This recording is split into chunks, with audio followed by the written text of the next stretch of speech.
Здраво Македонија, добро вечер и добре дојдовте во вечерното шоу на слободната територија Алфа телевизија, каде Македонија е секогаш Македонија. Имаме одлични гости за вечерва и супер разговор, но пред тоа, моја должност е да ви информирам за еден настан кој се случи на 19 април, па да го погледнеме. Целиот български народ вижда днес да се осъществяват неговите идеали за създаването на една мощна и обединена България от Дунав до Бяло море и от Охрид до Черно море.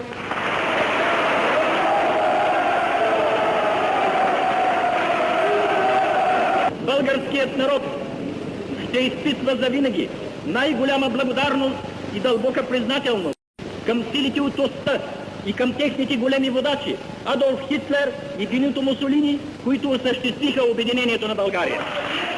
Не мислев на тој 19 април режија. Видовте 19 април еден ден пред 85 години, кога соседната администрација ја ослободи Македонија пипер во уста, за малку ке речев ја окупираше. Не, мислев на овој 19 април 2026 година. Господин Филипче, јас сум медија телевизија Алфа, би сакала и да неколку пати сте поканали да дојдете кај нас во емисија, во вести, во било кој издание, како да продолжите нешто да испратам покана, кога сакате да отворени се на телевизија Алфа, се што сакате да порачате, слободно можете да дојдете. Кај нас да го порачате, би сакала да ви одговор дали ќе дојдете, кога ќе дојдете, не сакате да дојдете. Благодарам поканата, а ќе дојдам кога ќе ве ослободам. Ќе ве ослободам од канџите кои што сте ставени врз вашиот медиум, од црните пари кои што доаѓаат од Унгарија, поради тоа што има докажано, или барем сомнеш, дека таа телевизија се користи за перење пари. Кога ќе ве ослободам од тој наратив што го ширите, антиевропски, и дискредитациони политики кои што ги креирате и ги спроведувате.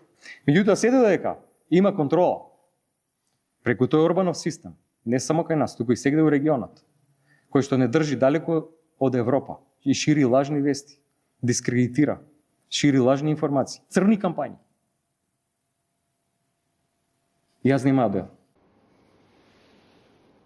Ќе дојдам тогаш кога ќе ве ослободам. А ќе се случи тоа. И гледаме дека процесот започнува. Гледаме што кажува новиот премиер на Унгарија. Ќе расчисти со медиумскиот октопод на претходниот премиер Орбан. И ќе расчистиме и ќе бидете слободни. А ќе дојдам кога ќе ве ослободам. Ќе ве ослободам од канџите кои што сте ставени врз вашиот медиум. Ете, тоа беше новиот освободител со изјавата од 19 април, 85 години после оној април 1941 година. Која е сличноста меѓу двата? Говори, што знам, првите дошле да не ослободуваат, па после моравме да се ослободуваме од нив. И се ослободивме, фала му на Бога, колку толку до душа, бидејќи 85 години подоцна овој сликаров на Заев од журките во Дубај ќе дојдел да не ослободи нам заробените во Алфа телевизија со канџите и црните пари, иако исто така никој не бара да дојде да не ослободи, бидејќи нема што. Тоа е како јас сега да тргнам према СДСМ и додам да ги ослободам од канџите на бившиот директор на фондацијата Заев, а денес претседател на партијата. И портирот таму ќе ми рече: "Дешко, добар ли си бе ти во главата? Што ќе ослободуваш? Кој те повика?" Ама јас знам дека сте заробени, ќе му кажам, на што сосема легитимно ќе ми викне или полиција, или болничка кола за на обсежни прегледи во кошули со долги бели ракави да утврдиме кој во мојата глава ми рекол дека треба некого да ослободувам. И потоа да утврдиме што треба да почнам да конзумирам како терапија, за да се ослободам од потребата да ослободувам некого, затоа што јас самиот сум утврдил дека се работи за неслободни луѓе или медиуми. Изјавата е толку откачена што мора да ја погледнеме пак. А ќе дојдам кога ќе ве ослободам. Ќе ве ослободам од канџите кои што сте ставени врз вашиот медиум. Ете, тоа е човекот кој ќе ослободувал ТВ Алфа. Графички тоа може да изгледа и вака. Освободителски, во духот на двата 19 априлски историски важни говори. Ете го вени царот освободител на ТВ Алфа кој ќе дојде и ќе не ослободи од канџите. Чекај, де да видиме уште еднаш што беше тоа со канџите, што всушност ние неслободни ве правиме. Кога ќе ве ослободам од тој наратив што го ширите, антиевропски. Аха, шириме антиевропски, срам да ни е наратив. Добро, веројатно му пречи кога ќе кажеме дека ете тој на пример е подготвен на удоволување на комшиите, на жртвување на својата политичка кариера за да има уставни измени по бугарски терк. Земам лична одговорност да превзем целокупната одговорност и целокупниот терет па дури и по цена на мојата политичка кариера, за да ние ги направиме уставните измени. Видиш, антиевропски било да се противиме на газење на идентитетот, срам да ни е, а веројатно проевропски е да прифатиме се она што го бараат соседите од нас, бидејќи ние во Алфа измислуваме проблеми кои реално не постојат. Сега граѓаните треба да кажат дека во тој француски предлог нема ништо лошо. Нема ништо лошо во тоа што бугарите и хрватите и други малцинства треба да се стават во уставот. Хајде ова во контекст на вчерашните избори во Бугарија. Денес не можев да видам став на партијата. Како гледате дека ќе се развиваат односите помеѓу Скопје и Софија, гледајќи дека со убедлива победа Румен Радев победи вчера и ќе формира веројатно еднопартиска влада, можеби нема да му требаат коалициски партнери, а тој е сепак еден од авторите на ветото и еден од иницијаторите, инспираторите на резолуциите во бугарскиот парламент, со кои се негираше и јазикот, со кои што се поставуваа рокови за историската комисија, се бараше промена на учебници, прослава заедничка на датуми од историјата и така натаму. Како гледате? Ајде малку да ги расчистиме овие работи, поради тоа што сметам дека граѓаните навистина не се доволно информирани. Ќе ги ослободи и граѓаните од незнаењето и неинформираноста.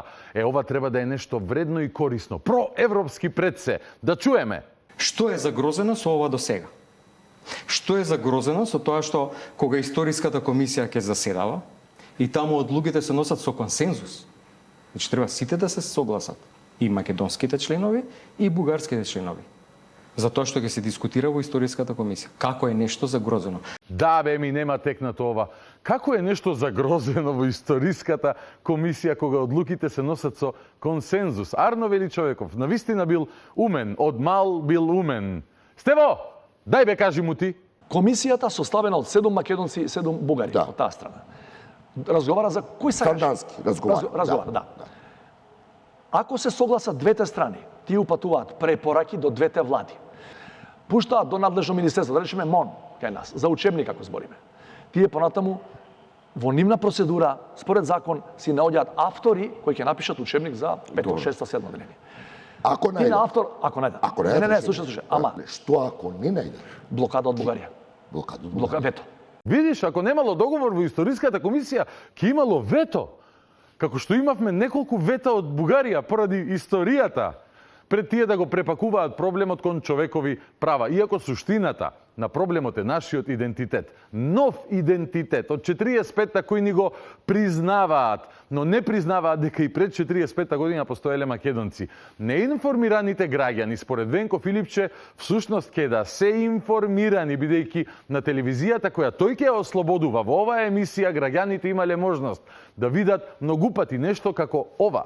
Властите в Република Северна Македонија најсетне треба да признаат, че има македонски българи, че има българско присъствие в Република Северна Македонија, не од днес, не од вчера, од векове, од 1300 години, че има българска историја. Исто така имале можност да го видат и ова за новиот наш идентитет кој е признат од Бугарија. Както България признала съвременните реалности, от страна на Република Северна Македония да се признаят историческите реалности, свързани с процеса на създаване на новата национална идентичност. Овој идентитет не е загрозен по 45-та, ама пред 45-та тие на државно ниво велат дека било вака. Документот кој досега само делумно се цитираше и со кој Бугарија го блокираше почетокот на преговори со Европската Унија за Македонија, изобилува со негирање на самобитноста на македонската нација и јазик. Бугарија во меморандумот тврди дека македонците се комунистичка идеолошка креација. Во соседните земји терминот македонски се користи за означување на географско потекло наместо на национален идентитет. По Втората светска војна југословенскиот комунистички водач Јосип Броз Тито прибегна кон наметнување на друг нов идентитет, овој пат македонски. Македонски јазик или етничка припадност не постоеле се до 2 август 1944 година. Бугарија стави вето, го прекрши договорот за добрососедство и пријателство и со тоа застана на патот на нашата европска интеграција, за која повеќе пати европските институции и земјите членки, вклучително и самата таа, потврдија дека целосно сме ги исполниле условите. Оваа неодговорна грешка е горчлива вест и големо разочарување за сите граѓани, рече премиерот Зоран Заев во обраќањето по повод неприфаќањето на преговарачката рамка ЕУ Македонија од страна на официјална Софија. Не е европски да му ја пишувате историјата на друг народ. Оти ние немаме споделена историја, немаме ни вкрстена историја, имаме заедничка историја. И тоа е заедничка. Да му наметнувате идентитет на друг народ и да го убедувате дека треба да го прифати. Ние сме братски хора, същи народ. Да кажеш денес дека идентитетот не бил загрозен од луѓе со вакви ставови и право на вето кое ти си им го овозможил во договорот од 2017 година и бетонирањето на истиот преку преговарачката рамка, може да значи дека ти се согласуваш со таквото гледање на твојот идентитет или дека ти не си информираниот, а не луѓето кои ги обвинуваш дека биле жртва на проруска, кинеско, маđарска, не знам каква пропаганда. Ама не! Освободитела Венко тврди дека Македонија ги провоцира соседите и дека македонската држава измислува проблеми со своите соседи. Па таква комисија имале Франција и Германија. Ама нема други Франција и Германија, тие се уште работат. И така натаму. И тоа се работи кои што ние мораме да постапуваме у духот на добрососедските односи. Затоа што се случува во изминатите 2 години? Само провокација од наша страна. Влошување на меѓусоседските односи. Па вештачки непријатели се грците и бугарите благодарение на оваа влада. Само провокација кон едната и кон другата страна. Охридскиот рамковен договор не е доволно. Мора да одиме преку Охридскиот рамковен договор. Ако сите се скарани со Македонија, проблемот е во Македонија. Ако сите се скарани со Македонија, проблемот е во Македонија. Па вештачки непријатели се грците и бугарите благодарение на оваа влада. Само провокација кон едната и кон другата страна. Така де, а што убаво беше претходно кажи кога немаше провокации и кога мораше например да се извинува нашиот премиер Заев затоа што рекол дека Илинден е македонски празник, кога Стево одеше по земјата и кажуваше љубави на Бојко, кога не реагиравме на ваквите меморандуми, супер беше тогаш. И кога добивавме вето затоа што историската комисија например не се согласила нашата дека Гоце Делчев е бугарин, што убаво си беше тогаш. Какви се овие провокации, ви се молам, со ставовите какви што ги имаме, срам да ни е и во неослободената се уште Алфа, дека нема право комшијата да ми дојде дома и да ми каже сега ќе те ослободам бидејќи си заробен, ти не знаеш што биле твоите баба и дедо, јас ќе ти кажам. Провокација, ви се молам. Како може не една европска држава да и се каже дека не смее да ни кажува што сме? Тоа е неевропски. Тоа е срамно и затоа уште еднаш срам да ни е. Па тоа не се добрососедски односи. Така де, добрососедски е да пуштаат меморандум до сите членки на Европската Унија дека Јосип Брз Тито измислил македонци и македонски јазик. Тоа е добрососедство, не ова нашево срам да ни е. Браво, мајсторе, стварно си цар. Ние ако се соочиме со нешто што утре личи на непринципиелна блокада или нешто што ги загрозува националните интереси или нешто што ги загрозува нашите идентитетски одредници, па ние можеме тогаш да седнеме и да кажеме гледате, преку ова не може да поминеме? Да, како што кажавте дека преку ова не може да поминеме, кога после неколку вета, после договорот за добрососедство со кој ги решивте сите прашања со соседите, дојде францускиот предлог, кој ги задоволи сите бугарски барања. Познати сте вие по кажувањето не. Или како што името го одбранивте од грците, например, со пресуда од Хаг во рака. Оваа држава страда поради тоа преку што вие сте спремни да поминете, не поради тоа преку тоа што не сте подготвени да поминете. И е видено, и е веќе гледан филм. Ама Вени Освободителя реши да е и просветител и да ги разбуди луѓето кои не се информирани и се жртва на пропагандите од оваа неослободена телевизија Алфа, например, па реши да ја открие вистината за историската комисија. Луѓето мора да го знаат тоа. Никој не може нас таму нешто да ни наметне. И тоа е многу битно да се знае. Ако во една комисија се одлучува со консензус и притоа таа не е задолжителен дел, туку само како извештај се поднесува до каде е работата на историската комисија додека траат преговорите по поглавијата, значи не е влезено во формалните делови и не е предмет кој што може да биде формално причина за блокирање на преговорите, што имаме ние да изгубиме? Апсолутно ништо. Блокада од Бугарија. Блокада вето. Апсолутно ништо. Ништо.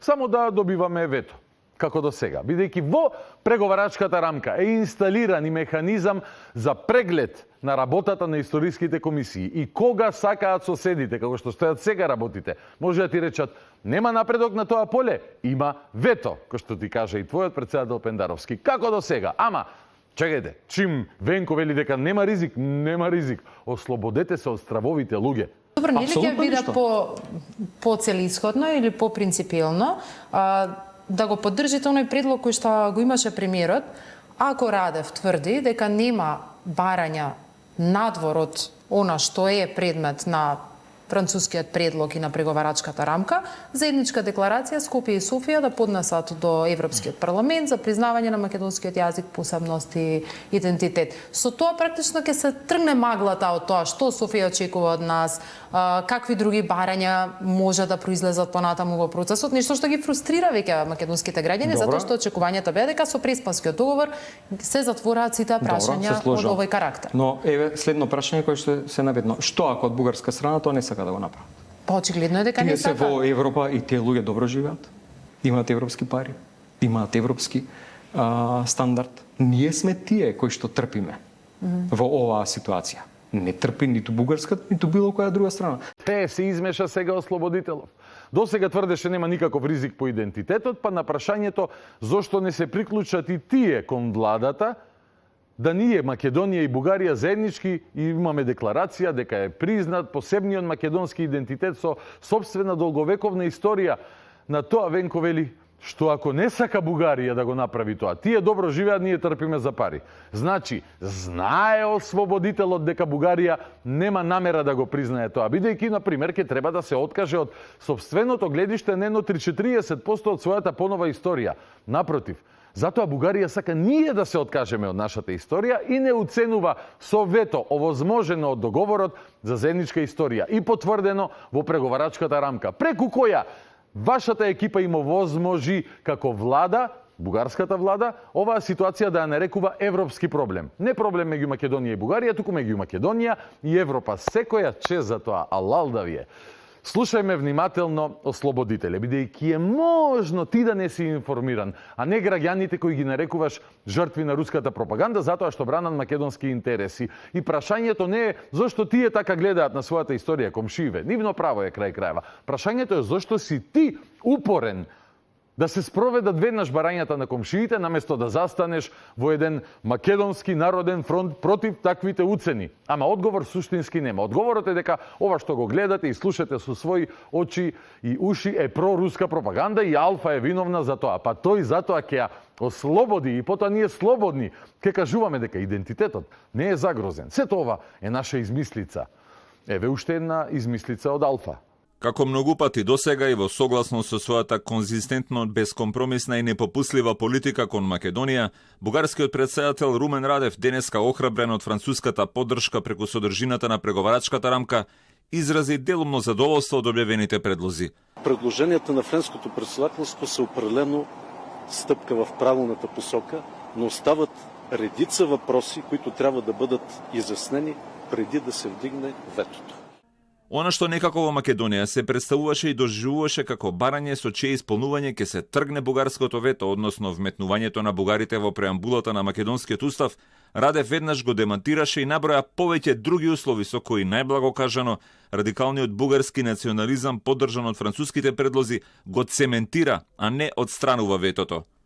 Вписването на българите в Конституцията е преди началото на преговорите е задължително, но недостатъчно условие. Не по-малко важно е да има ясни механизми и измерими критерии за изкореняване на десетилетната политика на дебългаризация, кражба и фалшификация на българската история, за възстановяване на разрушени паметници и знаци на българщината по тези земи, за опазване на българското културно-историческо наследство, за изкореняване на езика на омразата, за реабилитация на всички жертви, репресирани само заради това, че се продължили да се наричат българи. Земам лична одговорност да превзем целокупната одговорност и целокупниот терет. Па дури по цена на мојата политичка кариера, за да ние ги направиме уставните измени. Ова е новиот премиер на Бугарија, кој е задоволен од францускиот предлог и ги кажува следните чекори за кои пак ти велиш дека не съществува, дека нема ризик. Тој зборува дека требало да запре дебугаризацијата, што би значело дека треба да почне ребугаризација, а ти велиш не е така, нема ризик. А ако го имаш сепак предвид ризикот, тогаш велиш па добро бе, тие добро живеат, во Европа се ние што ќе правиме? И одговорот се назира. За европските фондови треба да почнеме да се бугаризираме. И ако е тоа ставот, мора да забележам дека нема Алфа телевизија проблем со тугите канџи и црните пари, бранејќи ја македонската историја, достоинство и идентитет. Туку ти имаш проблем што мотивиран од парите би им го дал на соседите она што го бараат од тебе, од вас. И не е прв пат. Го барале одамна, го барале во 2017-та, го добиле. Бараа пак имаше некое опирање, добивавме вето. Па потоа се вдадовме целите во преговарачката рамка. И сега овој ти црта човеков, како ќе продолжи патот кон ЕУ без гаранции, а ти велиш, па што да правиме? Мора да смениме устав сега и веднаш. И затоа Алфа ТВ е крива, бидејќи ги лажела граѓаните. Патем, ова изјава на Радев е од прилог на Телма телевизија.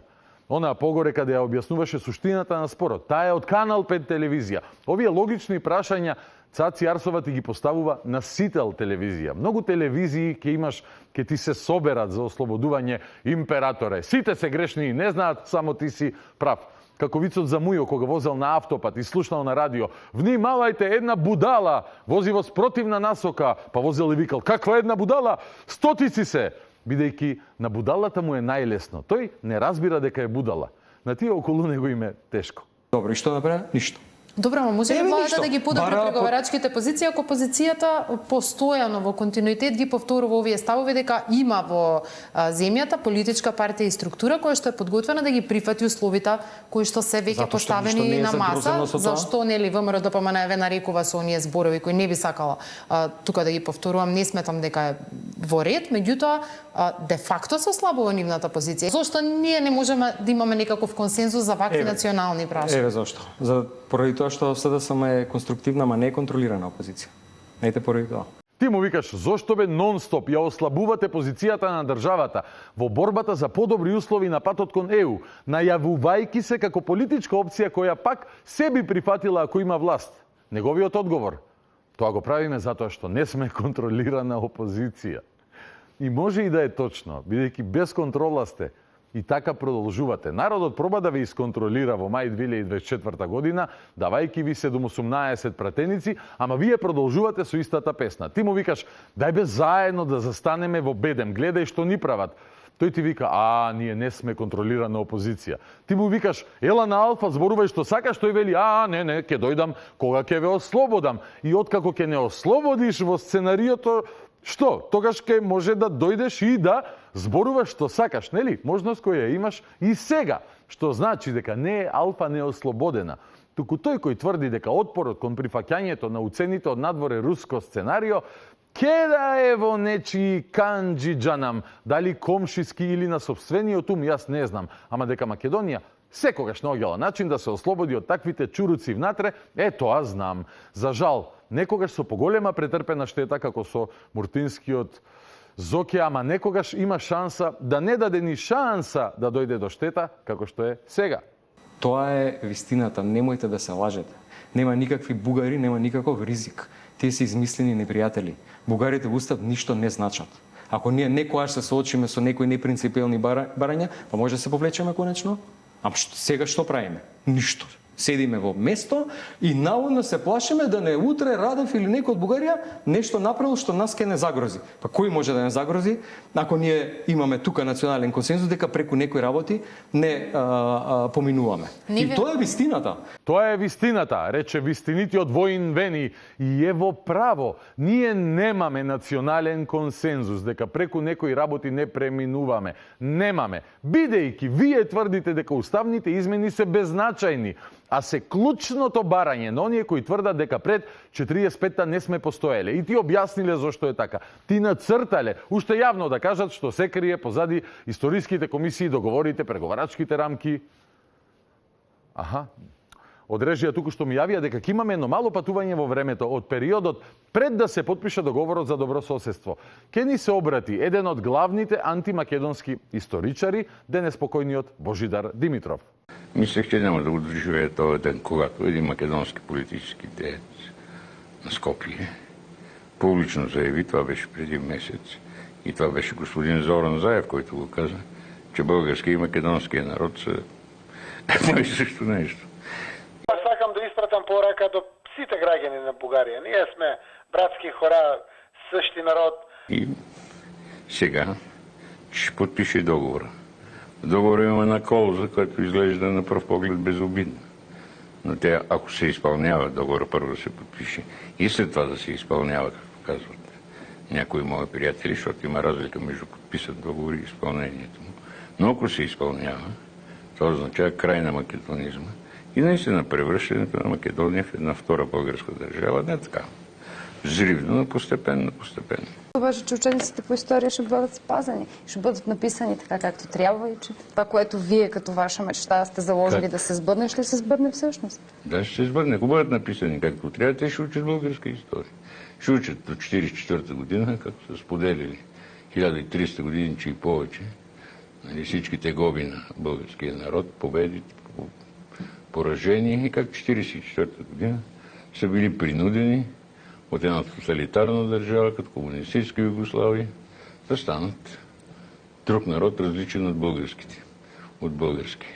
И че това е продължение колко си години, а след време ще учат. Но по време на управлението на премиер Борисов и премиер Зоран Заев беше постигнато на споразумение, което тури началото на процес, който край на македонизма. И наистина превръщането на Македония в една втора българска държава. Не така. Взривно, но постепенно. Сега фали уште ослободител од Вени да дојде и да каже дека и ова е руска измислица, вамровско-руска пропаганда преку Алфа ТВ која мора тој да ја ослободи. А нема да спомне дека може би токму Бугарија е можно да биде некаква проруска маша која ќе ни поставува услови кои ние не смееме да ги исполниме. И епилог на тоа ќе е да нема проширување на Унијата и со нашата земја, со Македонија. Ама затоа се зголемува списокот на луѓе кои ќе мора изгледа да бидат ослободени од Филипче. Financial Times мислам го нарече рускиот тројански конј Румен Радев. Ако ме прашаш мене во однос на Македонија, например, Румен Радев е тој што го од позадина го туркаше потурна оваа приказка што се отвори во Бугарија во однос на Македонија. Да наеднаш Бугарија од нас голем поддржувач во европските интеграции стане наша блокада. Ако правам некакви аналогии, тоа се поклопи со една стратегија на руската дипломатија која смета дека, како што рече уште во тоа време рускиот амбасадор во Црна Гора, дека проширувањето на Европската Унија е подеднаква безбедносна закана за Русија како што е и НАТО проширувањето. И во таа смисла јас би се посомневал. Ама сигурно ти од Запад ради Македонија не ви кажа дека е проруски ориентиран. Би се посомневал во тоа дека Румен Радев е човек кој е кому политиките на Москва му се блиски.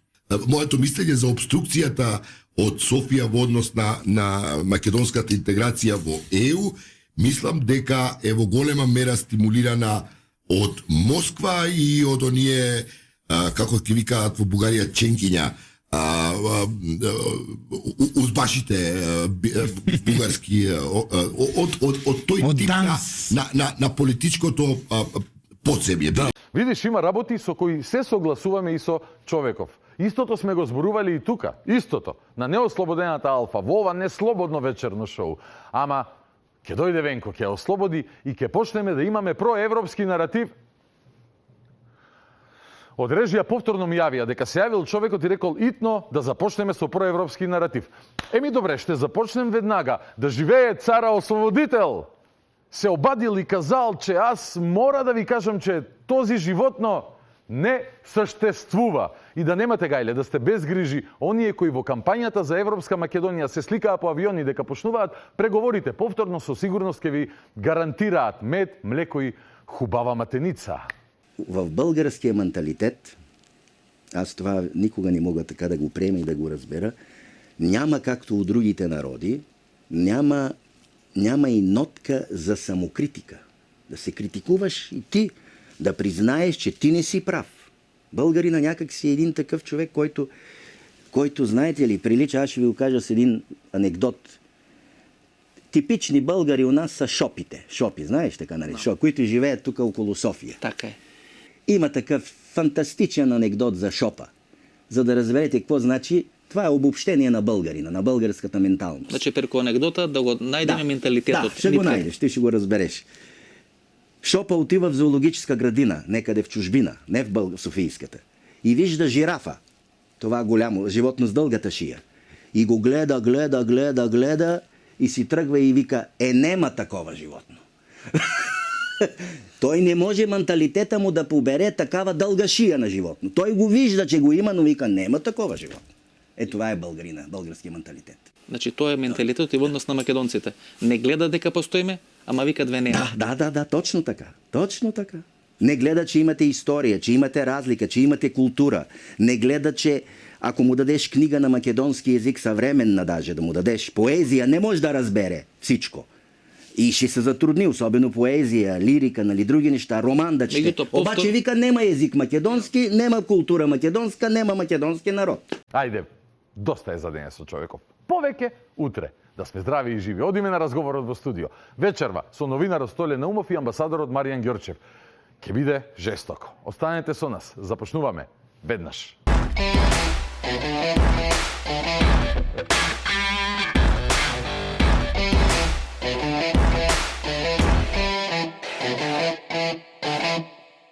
Вечерното шоу четврточно издание прво за оваа недела продолжува со разговорот во студио. После подолго време и на моje големо задоволство имам двајца соговорници вечерва, па задоволството е уште поголемо кога ќе видите кои се тие. Столе Наумов, Канал 77, новинариште со голема традиција, така? Што те кажи Јас да те пофалам, што да се. Стар. Никако. Само искусен. Маријан Ѓорчев, добро вечер и за тебе, добре дојде. Добро вечер, добро дојде. Сивито, ако го читам, тоа е Бајаги Долгов. Министер, градоначалник, висок функционер партиски, така човек. Многу возрастен. Искусен. Многу возрастен. И најмалку искусниот меѓу вас и јас. Вечерва сакам да поразговараме на неколку актуелни теми. Ке почнеме од надвор, после може и од надвор кон внатре, како што тоа обично бива. Маријан деновиве си веројатно меѓу најбараните луѓе во медиумскиот простор во Македонија поради твоето искуство и како видиш, заборавив од CV-то, амбасадор во соседна, поранешен амбасадор во соседна Бугарија. Од друга страна, Столе едно време беше дел, не знам дали тоа се уште функционира, тој клуб за македонско-бугарско пријателство, па сакам да зборуваме прво за односите Македонија-Бугарија во светло на новите случувања кај источниот сосед. Победи Радев убедливо, очекувано беше, меѓутоа толку убедливо не знам дали некој очекуваше таков резултат. Во суштина се чини дека ги собра сите протестни гласови кои што претходните години оделе на ППДБ, предходно кај Слави Трифонов, собра гласови и од десниот спектар и од левиот спектар, нели тој има некој бекграунд од БСП, но партијата на Костадин Костадинов Возраждане изгуби добар дел од гласачите кои што веројатно се приклонија кон Румен Радев, па ајде да почнеме со тебе, Столе. Твои впечатоци на изборниот епилог таму, колку е Македонија една од причините за толкава доверба на Радев и што тоа значи и каков каршилак може да очекуваме во следниот период? Очекувано беше, ама толкава разлика анкетите не предвидуваа, не прогнозираа. Очекувано беше затоа што 8 пати, колку пати имаше избори. 8 избори за 5 години беа. И на граѓаните на луѓето веќе им беше преку глава и очигледно сите се групира околу одредена опција која што може да понуди стабилност во формирање на влада и во еден 4-годишен циклус на владење. И заради тоа, иако можеби, ама слично нешто се случи и во Унгарија.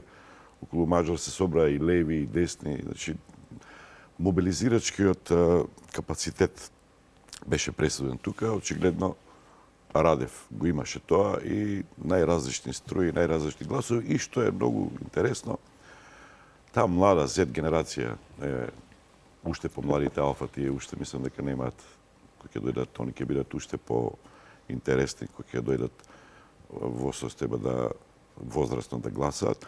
Таа млада генерација над 34% сочинува дел од гласачкото тело кое што се определило за Радев од 18 до 30 години, што е многу битна работа.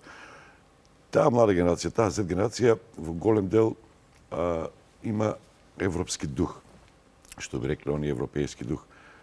Дел од нив се вратини од Европа, затоа што е мобилна ситуацијата, они се дел од европската држава. Одамна, да. И може да оде да се враќаат. И има еден тренд, тие протести беа изворно мотивирани, инспирирани од таа генерација. И тие, главно, најголем дел гласале за опцијата на Радев. Но, тој главен мотор на кампањата на Радев, Македонија, колку што ја следев, не беше воопшто речиси присутна. Корупција, обвинител, судство. Тој главен мотор, ако не почна да се движи и која ќе земе власта, која ќе стане премиер, и за кратко време, ако нема одредени резултати, мислам дека таа млада Z генерација која што така безрезервно му ги дала гласовите, многу брзо може да се случи пак да се симне на улица. Значи, одговорноста на Радев е огромна, како што е огромен и резултатот. Сега што ќе се случува со Македонија? Јас малку би им забележал на тие кои што одма ги градат ставовите за еднината врз основа на тоа што Радев го правел во изборната кампања, што го правел претходно со Македонија. Мислам дека тоа се должи повеќе на политичка прагма, како да не се изгуби глас, а да се добие некој глас повеќе. Мислам дека ке Радев прагматичен е, школован и политички, и воено, општествено и секако. И тие што му е воделе кампањата, направиле проценка да не ризикуваат да изгубат некој глас, туку однесувањето да биде фокусирано на корупцијата и да обедини што повеќе луѓе. Значи, ако градиме очекувања за Радев врз основа на тоа што претходно како изјави, како однесување го имал, мислам дека е погрешно и сакам како така позитивен човек е така да се изразам, позитивно да гледаме, да бараме шанса во секоја нова работа, а не на нож. Да се надеваме на најдобро, разбирам. Да. Колку е тоа? Мислам дека треба да бидеме и ние малку по-проактивни и како влада, и како општество. Мислам дека треба да излеземе од тие рови, а не се подлабоко да тонеме внатре, а излегувањето од тие рови најспокојно, најгалантно може да се направи со културна соработка, со економија. Економистите, бизнисмените веќе го прават тоа, колку што имам информација од Бугарско-македонската стопанска комора, над 1.400.000 е веќе трговската размена, што е сериозна бројка. Значи, ако бизнисмените немаат проблем, тогаш да го следиме нивниот инстинкт, нивното однесување, да го расшириме на ниво на цело општество. Разбирам. Ако веќе сите Трамп, во главно тука е, особено ти, го прецепираме како deal oriented, тогаш да и ние така да се однесуваме, да го пуштиме бизнисот и многу мислам дека ќе помогне во релаксирањето на односите помеѓу Бугарија и Македонија. Се согласувам, но deal oriented пристапот во градење на дворешна политика до сега не донел нешто замашала вака успеси. Ако мене ме прашуваш, Маријан, ако Радев до сегашното поведение во однос на Македонија, од позиција на претседател на државата, било какво што било, јас од 400 емисии сигурно во едно 200 сум имал барем една негова изјава, бидејќи биле значајни да ги знае јавноста со кого претходната влада како се поставувала и така натака, со кого како преговарала и што подпишувале. Сублимирано човекот беше задоволен од францускиот предлог. Човекот кој што вика дека ние мора да прифатиме дека сме имали 1300 години бугарска историја и тоа е во два реда објаснето. Но ова што Столе го наговестува, дали е возможно сега од позиција на стабилна влада со огромно мнозинство да очекуваме дека е возможно да под притисок на меѓународната заедница, тој признал дека имал таков притисок и во минатото и одолевал на тоа. Зборуваше неодамна во подкастот кај Карбовски дека и Макрон и ми се чини Меркел ја спомна во некои години наназад или можеби некој друг германски канцелар беше, дека Меркел ја спомна дека директно барале од него да одстапница кон Македонија, но тој издржал правејќи тој е автор на она парафраза, односно новиот целофан во барањата наречени човекови права, нели како викаше таму во Брисел, не разбират од тоа кој е Гоце Делчев, кој е цар Самуил, ама од човечки права од тоа разбират. На бугарски го кажав, но го разбираат гледачите. Може ли да се очекува од него дека сега на тој притисок ќе одигра поинаку, пак во интерес на Бугарија се разбира да добие нешто друго на шаховската табла, а да ослободи малку простор на кај Македонија, или тој цврст став ќе остане според тебе? Ти че ми го знаеш и лично човекот. Да. Така да. Значи, од моја голна гледање, Румен Радев е застапник на таа мистична представа за националната димензија на историскиот развој на бугарското општество, поврзано со средновековието. Таа е таа мистична представа во која што важни се бугарската традиција, култура и органската теорија за бугарска нација од средновековниот период, од доваѓањето на хан Аспарух, 681 година, формирањето на првата бугарска држава во делтата на Дунав. Тој е поборник на таа национална доктрина, затоа што тој е прво учел воена академија, нели? Безбедносни, сигурносни прашања за Бугарија. Силна индоктринација. Кој што има силна индоктринација по тие прашања.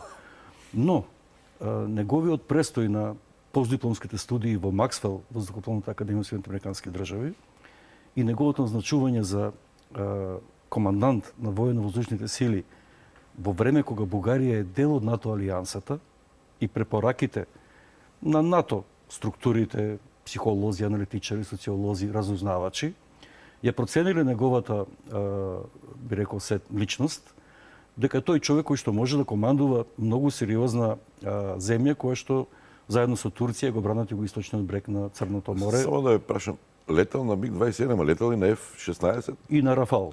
И на Рафал. Која беше на средбата со Макрон. Знаете дека не е баш така. Значи, кога учел во Максвел, летал сигурно на F-16. Но факт е дека тој е личност која што, еве, например, кога веќе се поврзуваме со Македонија, кој што јас кога бев амбасадор, нашиот председател тогашен Ѓорги Иванов 2016 година сакаше да направи следба со него уште кога победи на изборите 2016 во декември, а не беше извршена инаугурацијата за председател. Тој прифати. И имавме следба во Министерството за надворешни работи, Ѓорги Иванов, јас, Радев и неговиот шеф на кабинет, во кој што нашиот председател се запозна со Радев. Тој беше многу, би рекол, благоприемчив кон оно што ние сакавме да ставиме темели на нашата идна соработка. Претпоставувам не спомна тогаш дека се нарушени човековите права на бугарите во Македонија. Тоа се случи. Неговите изјави ќе одам причинско последично. Да, прости, значи, повели. Зати кога требаше исто така нашиот председател да стане почетен член на Бугарската академија на науки, со помош на председателот на академијата Воденичаров, кој што направи толку многу проекти со нашата Македонска академија на науки и уметности, 33 научни проекти. И попотекло е од Воденичаров беше човек кој што имаше кон Македонија романтичен период, нели? Тој романтизам имаше кај него, но факт е дека исто така Румен Радев приреди вечера во чест на нашиот председател, неговото зачленување како почетен член на Бугарската академија на науки, не на Универзитетот Свети Климент Охридски, на Бугарската академија на науки. Тоа беше една атмосфера во која што исто така беа разменети многу добри пораки за нашето заедничко живење. Сега дојде тој фамозен, нели, 1 август 2017 година, договорот кој што во себе вклучи, ајде да кажам, изненадувачки елементи кои што 7 години беа преговарани од претходната влада во состав македонска претходна влада ВМРО, ДПМН,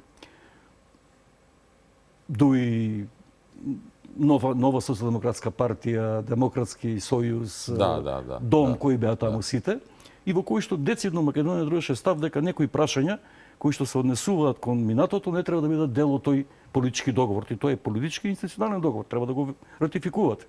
Наеднаш во рок од 2 месеци, па на пример и амбасадата не беше консултирана, воопшто немаше со нас никакви разговори, не само со мене, например со еден Џоко Спасов кој што беше амбасадор таму на почетокот, со еден Ханџиски кој што беше 6 години во Софија. Јас се проверував дали тие биле консултирани, не беа консултирани. И во рок од 2 месеци се потпиша тој договор во кој што беа вметнати исклучително неповолни работи за Македонија. Значи во алинеја 9 стоите во преамбулата, Македонија и Бугарија имат заедничка историја. Потоа формирате историска комисија и во политички договор на некој начин ставате политичка интерпретација на историјата. И не само на историјата, понатаму има и други елементи во членовите 5, 8 и 11 во кои што се кажува дека вие треба сега меѓувладина комисија која што ќе води министерот за внатрешни работи да имплементирате заклучоци, предлози, извештаи, тоа се тие протоколи, како оди реализацијата на договорот, односно во најголем дел од работата на историската комисија. Сите други елементи на договорот се запоставени. Така е. И тоа донесе промена и кај односот на Радев, говорам сега пак причинско-последично, за секоја причина во реално време и простор имате последица.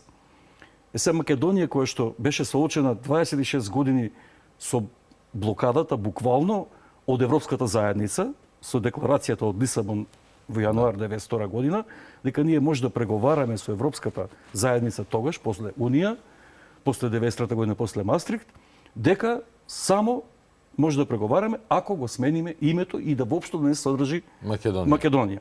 И се пазите, ние после таква голгота, после 26 години, најнаш од проблемот со името преминуваме на проблем идентитетски проблеми. И првите, ако се сеќавате, прво имаше 5 точки од Бугарија, од владата на Борисов 1, Борисов 2, Борисов 3, кои што, како да кажем сега, со кои што ВМРО ДПМН, кој што беше тогаш на власт, преговараше 7 години за тој договор. И јас кога еднаш го прашав премиерот Груевски како тоа оди со Борисов, тој рече, тој има оправдување бугарски националисти, Сидеров,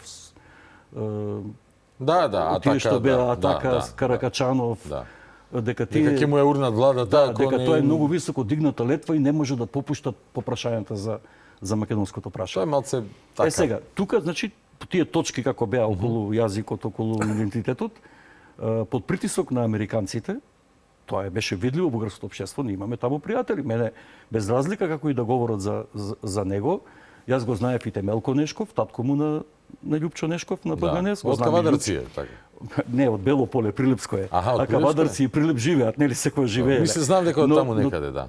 На БГНС собственик. Да, на БГНС и го знам и Љупчо Нешков, ја знам и сестра му, тоа се луѓе, добри луѓе кои што учеле во Македонија, живееле во населбата маđари, едуцирани се во Македонија, со мене зборуваат на македонски јазик, значи ме примија многу добро во Софија како човек кој што представува Македонија. И сега преку тие контакти јас знам дека кои притисоци се вршеа врз бугарското политичко раководство да се омекнат тие ставови кои што се непринципиелни. Од тука произлегува, сега доаѓам до таа констатација дека Радев како претседател на Бугарија кој што имаше, тоа сакам да го повторам, непорекливи 48 до 50% поддршка перманентна во 9,5 години негов председателски мандат. И пазете, таа иста поддршка од 1,5 милиони граѓани што ја доби 2016 година, 2021, ја доби и сега 45% поддршка 1,440,000 граѓани. Значи, во Бугарија победува личноста на Радев.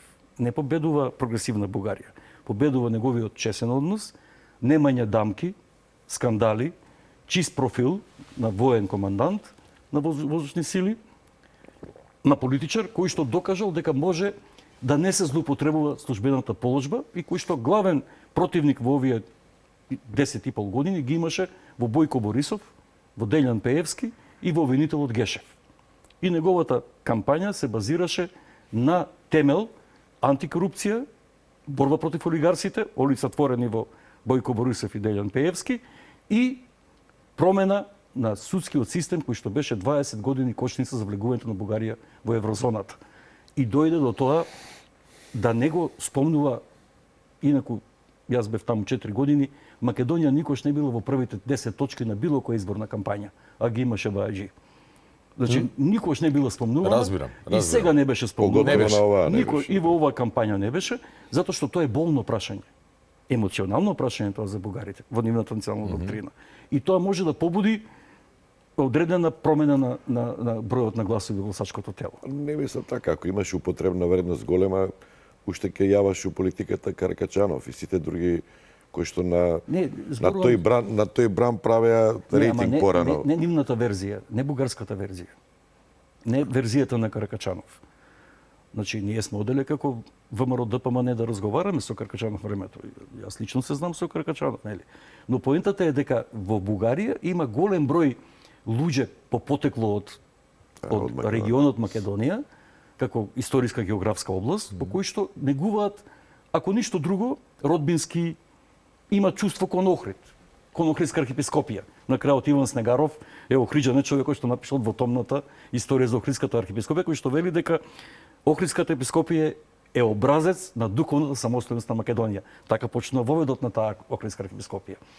Тоа е тоа што Македонија никош не зима место во тоа. Мислам дека Каракачанов имаше таква една бугарска позиција која што го представуваше ВМРО нели како продукт на бугарската историја, ајде да кажам историја, но Радев многу умешно успеа тие националистички стапки да ги избегне во кампањата сега. Во кампањата и како председател, пак ќе кажам, и тој под влијание на американското лоби пред се успеа да трансформира таа историска борба во борба за човекови права и граѓански слободи со прифаќањето, мислам дека имат голема улога и тие американски лобисти, дека таа доктрина на човекови права, прифаќањето на уставни измени, во делот го имат проучено македонскиот модел, дека ние сме општество кое што има инклузија, голема инклузија за националните малцинства, дека сме изградиле таков модел на прифаќање и тоа ни беше наметнато. Макрон сигурно во консултација со трансатлантските партнери го има прифатено. Нашите тука во Скопје, Пендаровски, Заев, Ковачевски, Буер Османи го имаат прифатено, мислејќи дека ќе се повтори епизодата со промена на името и експост без национален консензус да влезете во таква авантура, тоа е авантура. Вие влегувате без да имате 81 пратеник. И таксувате дека ќе го изгласате тие. За уши повторно ќе ги фаќаме. Значи, поентата е тука. И сега, јас говорам објективно. Значи, тоа е поента некако да се надмени историскиот проблем.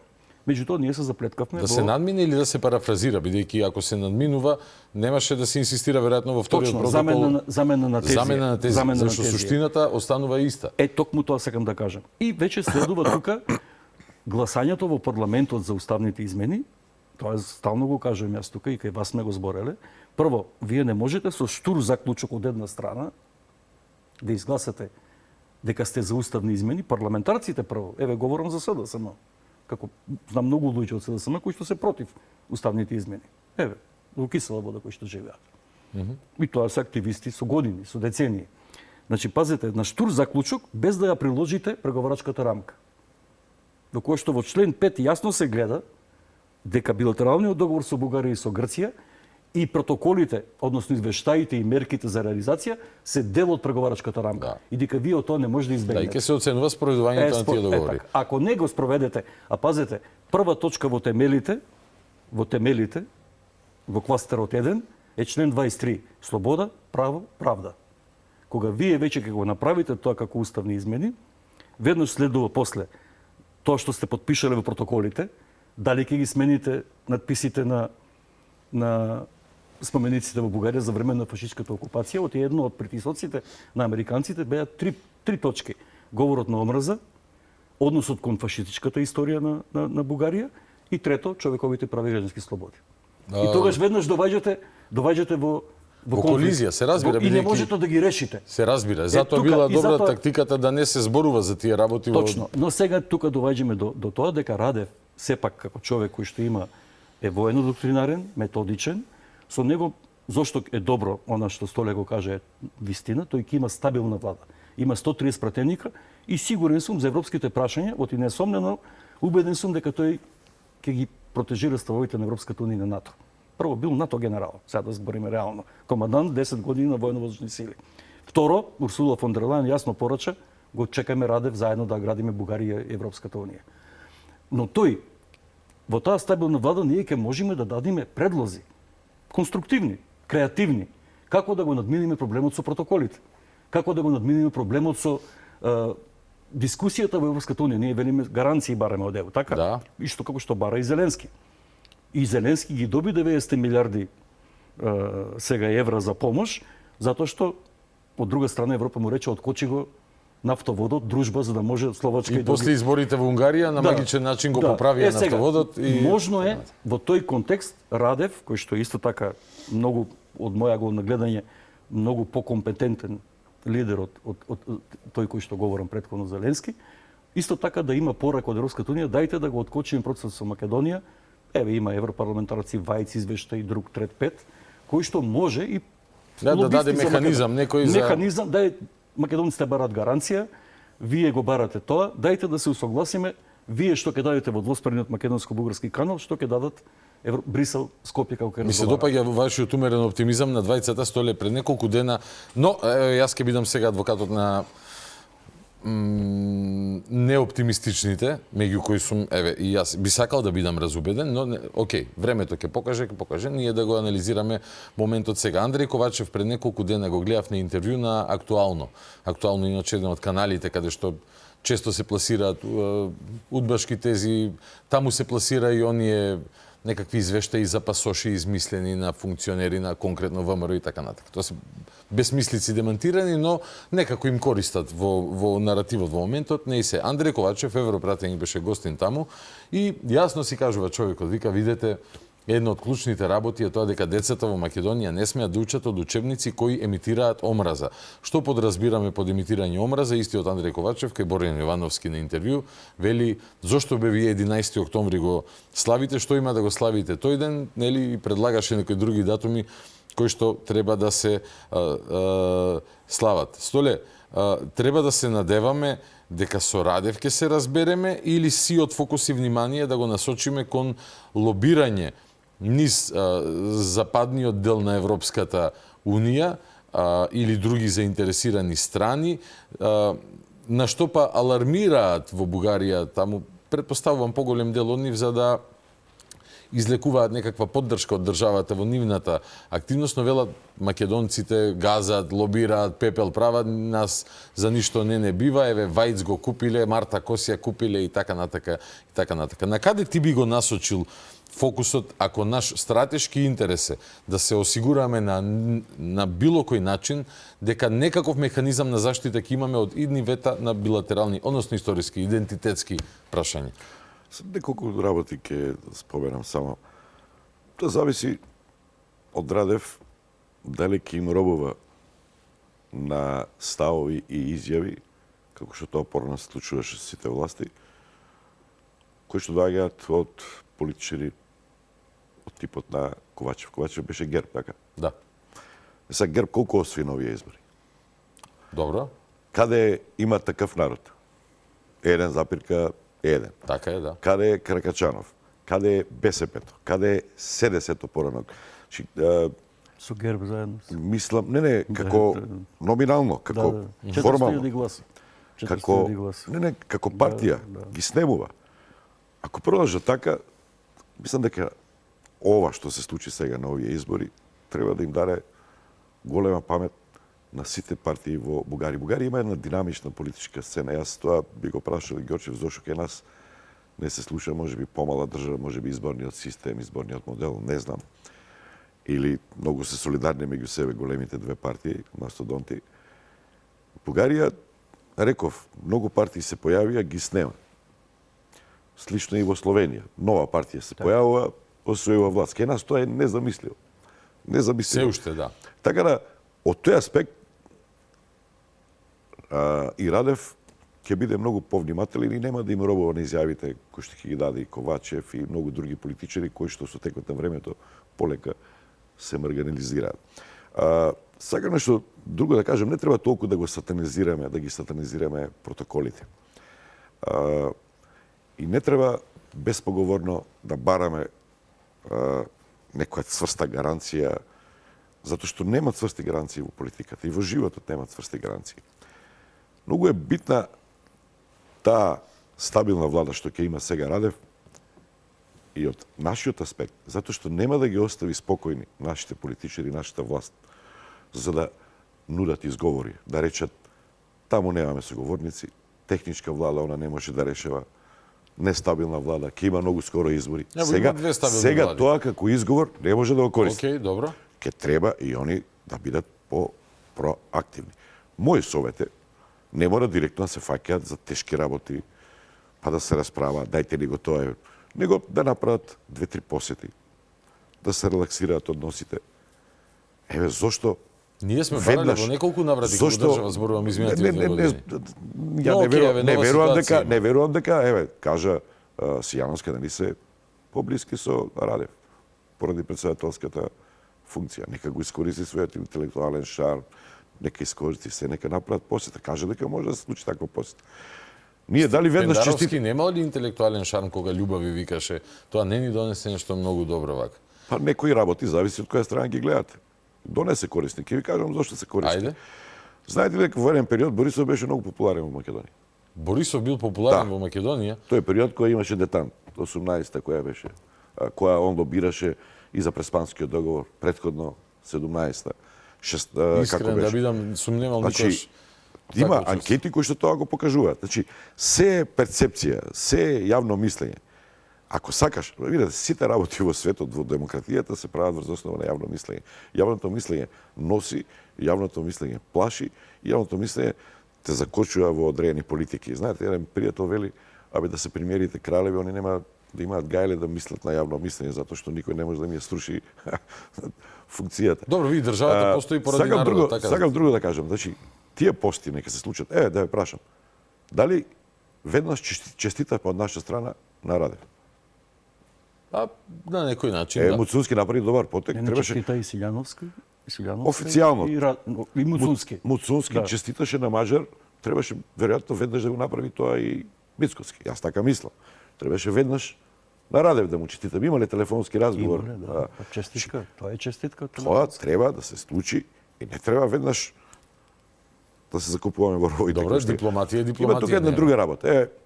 Но ставот на владата е јасен, на македонската влада. Кој е ставот? Ставот е дека нема да влеземе во авантура без некаква Што значи гаранција? Кажете ми. Тоа значи било што на некој начин ќе ти даде механизам на кој што може да се повикаш. Ако нели гаранција значи може ли за екологија? Ако не работиме да не блокира и тоа Бугарија да не блокира. Може да. Тоа е кршење на гаранцијата. Да, ама тоа ќе го Не. Тогаш, ако е за екологија, ќе го отклонуваме проблемот во екологијата. Проблемот, знаеш каде е, Столе? Може ли мојот став да го кажам? Пендаровски, може, само те молам да те подсетам нова изјава. Ако мене не ми веруваш, еве, може би на Пендаровски ќе му веруваш, кој што вели. Ако историската комисија не се договори, има вето, многу е просто и едноставно. Не, ја не мислам така. Туку? Не мислам. Протоколите таму пишува поеќе. Па досега за екологија или никаде не пишува треба да завршат, пишува да се охрабрат. Не, ама пишува дека може ли да значи комисијата се формира за да се реши тој проблем? Ама зашто е А не да се реши прашањето, да се реши, да се откочи. Кој е проблемот? Може ли да го дефинираме прво пред да го решаваме? За мене нема никаков проблем. И за мене нема, за мене и од едната и од другата страна прават непотребно одредени сили, служби прават проблеми. Добро. Кои што немаат интерес Македонија да се движи напред. Тоа сакам. Благодарам. Инаку, комисијата, да не ја представуваме погрешно. Таму не може ништо да се случи без консензус. И без пропорционалност, односно реципроцитет. Ама нема ништо да се што ќе се договори треба со консензус. Кој во нашата комисија и претходниот состав и овој состав, па тоа го имаат кажувано и во оваа емисија членови на комисијата. Што ние не расправаме дали Гоце Делчев ке нас се сведе се соголи заради политичка. Ама тоа е политичка интерпретација на историјата. Ама не никој, ама што е формулација? Дали не е добро тоа што е договорено? Не е Светите добро. Кирил и Методи се словенски просветители. Ама не е Кој само што тоа. својата Ајде. мисија правеле таму и таму. Па почитајќи правеле својата колку мисија? работи се договорени. Не, кај ја правиле за ти не стапнале во Бугарија. Историски. Ама види сега, добро бе, има влегуваме факти сега. Зошто? Па добро, факти Вие има. секојаш контекстот сакате да го потребите. Затоа што контекстот е најважен. Фактографски нека Во пишува. историја, Гоце така. Делчев учел војно школа во Софија. Што е проблемот? Во Сорбона немало Ама слободно тоа место. се вика форензична историја. Нема контексти да влечеш. Историја без контекст не функционира. Тогаш ќе се заглавиме. Нашиот контекст Се разбира, нивниот затоа не контекст е сакале друг. да ја има историјата во договорот, за да не се заглавиме. Сакам друго да ви кажам. Значи, ова што фино го објасни Ѓорчев за Радев. Меѓу другото, Ѓорчев вели американците, странците да тука влијаеле. Ова со бугарите во устав е отстапка. Затоа што се сетиме во парламентот што изгласува едногласно претходно, колку беа тие негаторски, колку беа грди, брутални за Македонија. Треба да Добро. паднеме во несвест. А што е отстапка? Ова е отстапка. Зошто е отстапка? Ајде. Ние треба како победа, јас мразам да користам такви термини, поразени, ама еве, принуден сум тоа да го кажам. Победа за нас, пораз за бугарите. Тоа што е прифатено бугарите во устав. Зошто? Господинот Ѓорчев е сведок, тоа и го има кажувано. Ние уште 2001 сме нуделе да ги ставиме во устав. Они не прифатиле, затоа што они не се малцинство, они се народ. Така ли е Ѓорчев? 99. Мислам дека уште во една 99 во два наврати им е нудено да влезат. Да. Ние сме им го нуделе, они не сакаат. Може, а контекст, сега, контекст, сега тоа контекст. за нас треба да биде победа. Значи Контекст. тоа нешто што сме го нуделе ние, они сега го прифаќаат. Контекст. Еве, чуј сега. Еве, сега јас може контекст да ти дадам. Ако е И на Македонија, крајот на криштата, тоа е човекови Ако права. е Македонија- Зошто 3.500 бугари, што се они виновни ако нивната матична држава, така да се изразам, прави проблеми на Ако не Македонија. си во устав, Они нема. се тука во Македонија и не треба да страдаат заради лошото однесување на бугарската ако држава. не си во устав, Што немаш е човекови сега? права, како Молам? страдаат? Немаш човекови Ама права. што ако- добиваат со 3.500 на попис кои се изјаснени бугари? Ке добијат соодветна застапеност во институциите, соодветна. Еве ние властите 8.500-9.000. Можеме да говориме повеќе. Ние сме повеќе на попис толку излегуваат. Значи Добро. нема никаков џабе ги поентата ми е не треба стравовите да ги билдаме, да ги мотивираме. Треба обртно. Јас би сакал да ги анализираме сосема друга теза фактите и имам јас. постапките. Тоа што резервирано, тоа е страф што го правеше и председателот Глигоров, политика на еквидистанца. Јас не се согласувам. Јас сум за политика на екви близкост со сите. Добро. Со сите, а не дистанца. Дистанца е лош збор. Дистанца може би беше добра само за ковид и за никаде дистанца не врши работа. Добро. Секаде треба да комуницираш, да се доближиш. Иначе како инаку ќе постигнеш некој резултат, некој успех? Во секоја пора на животот дистанцата е лоша работа. Јас овие Освен во заразни болести. овие епидемии, таму. хипи тези love peace happiness ги разбирам, се супер се, меѓутоа реалноста нешто друго говори 150 Ама ако сакаме, години види, назад. тоа е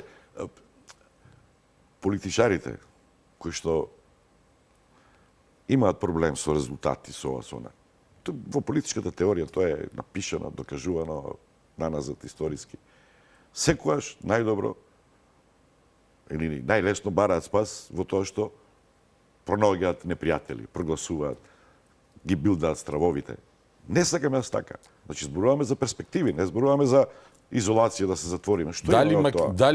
дали македонски политичар отиде на плоштадот во Софија да каже дека Илинден е најзначајниот македонски празник, или дојде Каракачанов овде на плоштад да каже дека Илинден е Ама големиот каде е бугарски Каракачанов празник? се зборувате Не е за важно. маргиналци? Знаете Во што е моментот проблемот? кога го- Што е проблемот со нашето општество, со Во- нас медиумите? во моментот- Што ние се фаќаме за маргиналци и нивните изјави ги билдаме до небото тука. Тој маргиналец во Тоа е наш проблем. Тој маргиналец во тој момент бил министер за добро, одбрана. Бил дел од делегацијата што го после тоа. потпиша Добро. договорот за Може ли вака? добрососедство. Колку пати си имал успешни бугарски културни културни работници, не ми се допаѓа тој зборам, уметници. Свиждани. Колку такви луѓе си имал кои што се многу успешни, кои што се големи фраери во не европската, во светската Добро. уметност.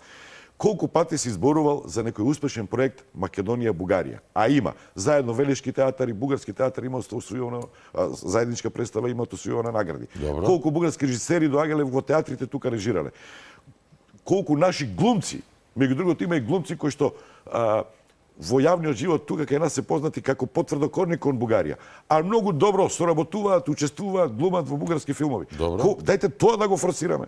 Абе добро ние, ево Па јас. наши глумци учествуваа, беа главна улога во кандидати за Оскар на Столе, се бугарски во филм. ред. Јас можам и Дајте тоа да го форсираме. Ако ама сакаме да и бараме Edelweiss непријатели, можам јас да ја- многу лесно ќе ги во најдеме. најавна шпица Edelweiss да ја ставам, јас се радувам на успесите на Григор Димитров и на тениските терени и вон тениските терени. Кеф ми е за дечкото што ќе вози можеби Формула 1, сега е во Богдан, Формула 2. сакам како шанса да ја гледаме Ама Бугарија. во ред Ево од е. уметнички аспект. Ама фактите Има што- слушај 6 милиони публика таму. Кој што Добро. ти го разбира јазикот. Во ред е, Кој да. што не бара превод за песни. Знаете ли како добро поминуваат наш? Знам, Зошто? знам, Прашајте знам. ги зошто тоа ние да го Дајте тие работи да ги форсираме. ајде да зборуваме Никој нема на- нас да не асимилира, никој нема ништо да ни направи. Епа, Немојте. значи лага е тоа, тезата за Не, асимилација, јас сакам измислена од поинаква патека политиката да за да изберам. зема гласови, така? Ма не можеме ние да смениме некои работи кои што со векови се таму присутни. Ама Можеме да им помогнеме на нив таму за да малку чекај се се. имаат поголем грч имаат од нас. Ние треба да ги разбереме. Грч имаат од нас, зошто? Фактот, видите, Зошто од Македонија имаат беше, грч? може ли вака да ви кажам, колку одма ние се палиме како црвена марама, Ајде. бик да му ставиш. Во една таква состанок, сеанса со бугарски колеги новинари, имаше и представници на уметноста, големи интелектуални фактори во меѓутоа и они што се обидуваат така по културно, по-учтиво, по-воспитано, порелаксирашки да зборуваат за Македонија, и овие од тука страна веднаш амблок ги прогласуваат за предавници. И знаете како почна еден таков состанок? Средба. Состанок многу политички звучи. Читаше еден господин од негова книга неколку сегменти и почна вака. Македонија е вештачка нација. И ние сите одма, знаеш, се накострешивме. Што, имам полека. И тако исто и Бугарија препоставам. И бугарската нација е вештачки И создадена сите како и сите нации други на нации. овој свет, добро. Немојте од прва, тоа е мојот совет и за политичарите, мојот став. Немојте од прва одма да го дочекаме со клоци Радев или било што. Значи, треба малку повеќе со погаче и со сол како дедото на Жирновски. да се обидеме и така. Океј, Или на крај крајшто океј. дајте да ескалираме. Океј, јас сум за ескалација. Па после тоа ќе Да дојдат ескалира љубовта, како што Добро, предлагате. тоа да. А, може Дајте така? вака да ескалираме, да прекинеме се живо, па ќе дојдат после некои фацилијатори, после 5-10 години, и не сум убеден дека тие фацилијатори, договорот некој нов што ќе го избоксуваат, ќе биде многу поповолен за нас од ова што го имаме. А што е проблемот ние да се Маријан, вчера беше премиерот имаше заедничка изјава со канцеларот на Австрија. И во таа изјава кажа дека трпиме булинг од една држава членка на Европската унија за работи што се случиле во средниот век и така натака, нели, или како што сакаат да кажат дел од политичкиот мејнстрим во Бугарија, ние сме на вратата или не знам, што ја видите ЕУ прескрива макарона. Таа е веројатно некоја позната популарна фраза таму, окей, но не кога ќе си го видам тилот, народски кажано. Зошто би било погрешно ние просто да, за разлика од како до сега методиката, која што не донесе ништо сјајно, да употребам најмек еуфемизам, да си држиме до тоа дека ќе се бориме, ќе се трудиме, да лобираме, да дојдеме до било какви гаранции, ако не да сме живи и здрави, ќе продолжиме да се трудиме. Има ли проблем во таквиот пристап? Тоа беше наречено од СДСМ дека било руски ставови, дека премиерот изнел вординг од Москва среде Брисел. Ја бране Европа од нас. Од моја голна гледање, Богдан. Те молам. Значи, ова што Певе Столе го говореше, јас и тој има учествувано во медиумите, меѓутоа јас сум учествувал многу во тој потек на градење на нештата низ призмата на граѓанска организација и култура. Сум бил председател на друштвото Никола Јонков Вапцаров 20 години. Спорт. Па и шахот, преку шахот. Значи, јас сум еден од тие првите, 91 година, како директор на Скопска млекарница, во Бугарија работевме јас, Љубис Иванов Дзинго, Зоре Темелковски со водата од Невестино и Фатмир Етеми со Кока-колата. Тогаш бугарите почна да пијат Кока-кола. Тие бевме четворица што се сретнувавме во Софија и разговаравме како ќе продолжиме да работиме. Со Пан Европа тоа го правевме од 93 година, тој канал, граѓански канал, отворен канал на пријателство, доверба, искреност. И јас таму стекнав многу пријатели. После како граѓаник се звртимував со општини, со дел од Софија, други градови. И го градевме тој канал. Преку македонскиот бугарски како да кажам, клуб за пријателство, кај што председател беше еден врвен филозоф Иван Калчев, екзистенцијалист. Покоен за жал. Покоен, Бог да го прости, кој што се расправаше на телевизија пред 25 години со Кракачанов Со вицот за жирафата го памтам, на темата Македонија, мене ми беше личен пријател. Значи тој канал ние сме го оделе. И тој канал успешно го одевме ние. И 99-та година го одевме успешно. Зошто? Затоа што Иван Костов кога победи како сега што победи Радев, веднаш после тоа следеше средбата 99-та година имавме од 93-та до 99-та година блокада у бугарскиот парламент, Народно собрание. Зошто? Затоа што бугарската страна одбиваше да ратификува сите 50 и нешто беа меѓународни договори во делата во разни области, земјоделие, ветерина, не е битно. Јас како министер тоа го знам и не можеше да бидат ратификувани во бугарското собрание. Поради јазикот. Да, и сега поради јазикот. И ние што седнавме во Софија, седнувањето беше да направиме формула во која што ќе имаме рамноправност. Формулата беше согласно уставот. Согласно уставот на Република Македонија и на Република Бугарија. Согласно конституцијата на Република Българија. Баш точно така Добро. беше на нивни јазик и на наш македонски јазик. Тоа е компромис. Тоа е компромисот. Значи, ако се Зашто вратиме на за нас би било понижувачки согласно уставот, а за бугарите не е било. Они се поголеми не, се ама за тогаш направивме рамноправност. А така и во овој договор. Сега, не, овој договор не е рамноправен. Не е рамноправен договор. Само на комисијата се историски се фаќате тоа. Не за историски. Ние сега треба затоа сакам да кажам, ние треба да изместиме. Не, ама ние треба да предложиме на Бугарија, сега има шанса, стабилна бугарска политичка влада. Јас цело време тоа го говорам. Зошто да не разговараме отворено и искрено да кажеме, луѓе, дајте им ја историјата на науката, на историчарите и местото не е во политички договор. Дајте да ја изместиме историјата во УНЕСКО да однесиме. Таму ќе седнат. Оти пазете, нема еквивалент. Кај нас историската комисија членовите се историчари, археолози. Во Македонија, да. Од македонска страна. Во Бугарија се удбаш. Во бугарска страна. Ангел Димитров е дипломат. Да, извини, Наук сакам да Кајчев кажам е дипломат. Конзул во Битола. Ангел Димитров 9 години амбасадор во Скопје. Топалов дипломат. Значи кај нив историчари се, ама видете сега, не е проблем. Сакаш еден познат сликар од Австрија. Има антрополози, има археолози. Сакаш еден познат уметник од Австрија да ти кажам? Не, сега поентата која ми е. Зошто да не работиме на тоа? Зошто да не го скажеме нашиот став столе? Не е местото на историјата, па го спори договорот. Не е местото на историјата во политички договор. Апсолутно. Историјата треба да биде излачена од тоа. И да се дискутира во УНЕСКО, во Обединените нации, кај што има универзална декларација за човекови права, која што впрочем тој комитет на човекови права при ООН и каже на Бугарија дека отфрлането на пресудите е од формален карактер и не може судот да кажува, јас сум ги читал сите пресуди, некои од тие се веќе заминати, Ѓорги Христов, овој што беше првиот председател на ОМО и Линден, ги добие пресудите, не се веќе присуди на овој свет. Значи таму формално, правно, стои дури судот се впушта во квалификација, пазете, судска инстанца се спушта во квалификација нема етнички, јазични и историски докази дека има македонци во Бугарија. Па зошто да ги регистрираме? Пазете сега. Ако тоа го разговараме отворено, јас сум убеден во тоа. Дури и кажам отворено. И сега одам во Бугарија заради проблеми со очите и таму ме примаат моите пријатели кои што се и разговараме на истата тема. Ќе кажам некој од нив, Румен Србезов, легенда на бугарската политика, основач на БСП.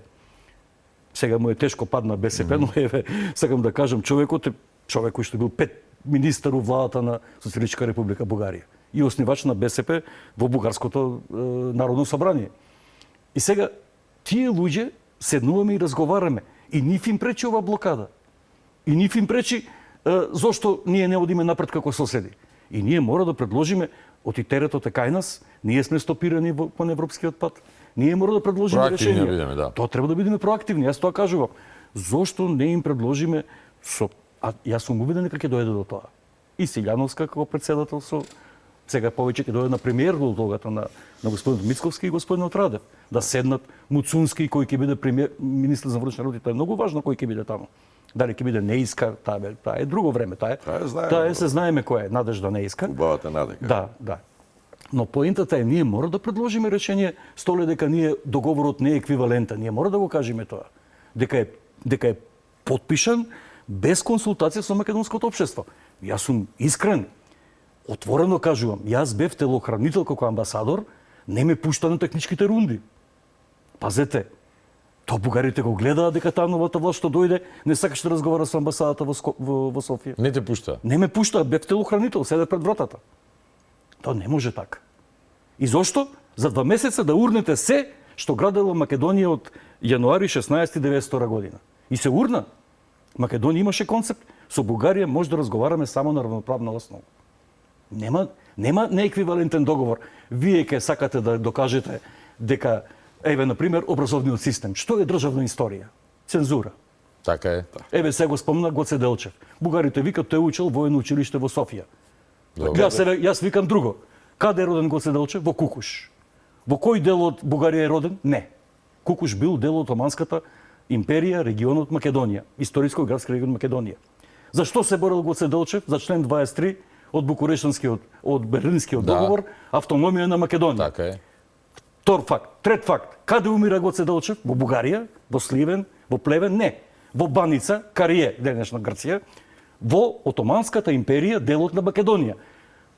Тоа се факти. Румелија. Да.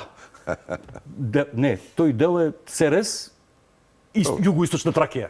Румелија, добро кажа Румелија, римските луѓе, луѓето на Рим. Не викат Бугарија или некој друг, римските луѓе. Значи, ето тоа се факт, државната историја е таа. Ние тој факт го взимаме. Бугарите го взимаат фактот за дека учел воено училиште и дека кога се е родил го запишале во екзархијата, односно не, тој сепак има некоја друга генеза во делот на кукушаните и католичката димензија. Добро, има, да. Нели? Ама главниот проблем е, Маријан, што една држава зема на другата да ја кажува како незините учебници треба да изгледаат. Дали Бугарија на Грција и кажува... Дали Бугарија... Комисијата е на реципроцитет. Тоа што ќе се договори треба и бугарите да го имплементираат и ние да го имплементираме. Немој да ги извртуваш работите. Која држава има право на вето? Може ли да кажем сега? Они имат право на вето. Па не е реципроцитет. Повели Маријан, извини. Да завршам сега. Ајде. Сега си ми отиде мислата. Ми беше поинта за да Гоце ми Делчев не ли зборуваше како пример, како тие гледаат, како ние гледаме. Околу образовниот систем, затоа кажав, тоа е цензура. Значи фактите се државна историја, не може бугарската државна историја да ни наметнува образовен програм во Македонија, ниту пак нашата да може да ни наметнува Бугарија. Но говорна образа може. Ако вие во учебникот стои дека Бугарија, дека што е значи таа романтична представа, мистична представа за тој мит за национален романтизам. Тоа е представата дека Македонија, Мизија и Тракија тоа се естетски модели од 19 век. Да, знаме тоа. Тоа, потоа излез на трите мориња, тоа се естетски вредности Јонско, Егејско и Црно море, Бело и Црно море. Значи тоа е нешто што не соучествува на денешницата. Затоа треба да го излачиме тоа од договорот. Да остане договорот на земјоделие, кај што најмногу имаме ние допирни точки. Да остане на екологија, на заштита на костенот на беласица, на водите, на струма и на она што е нашиот екосистем одржливо со Бугарија.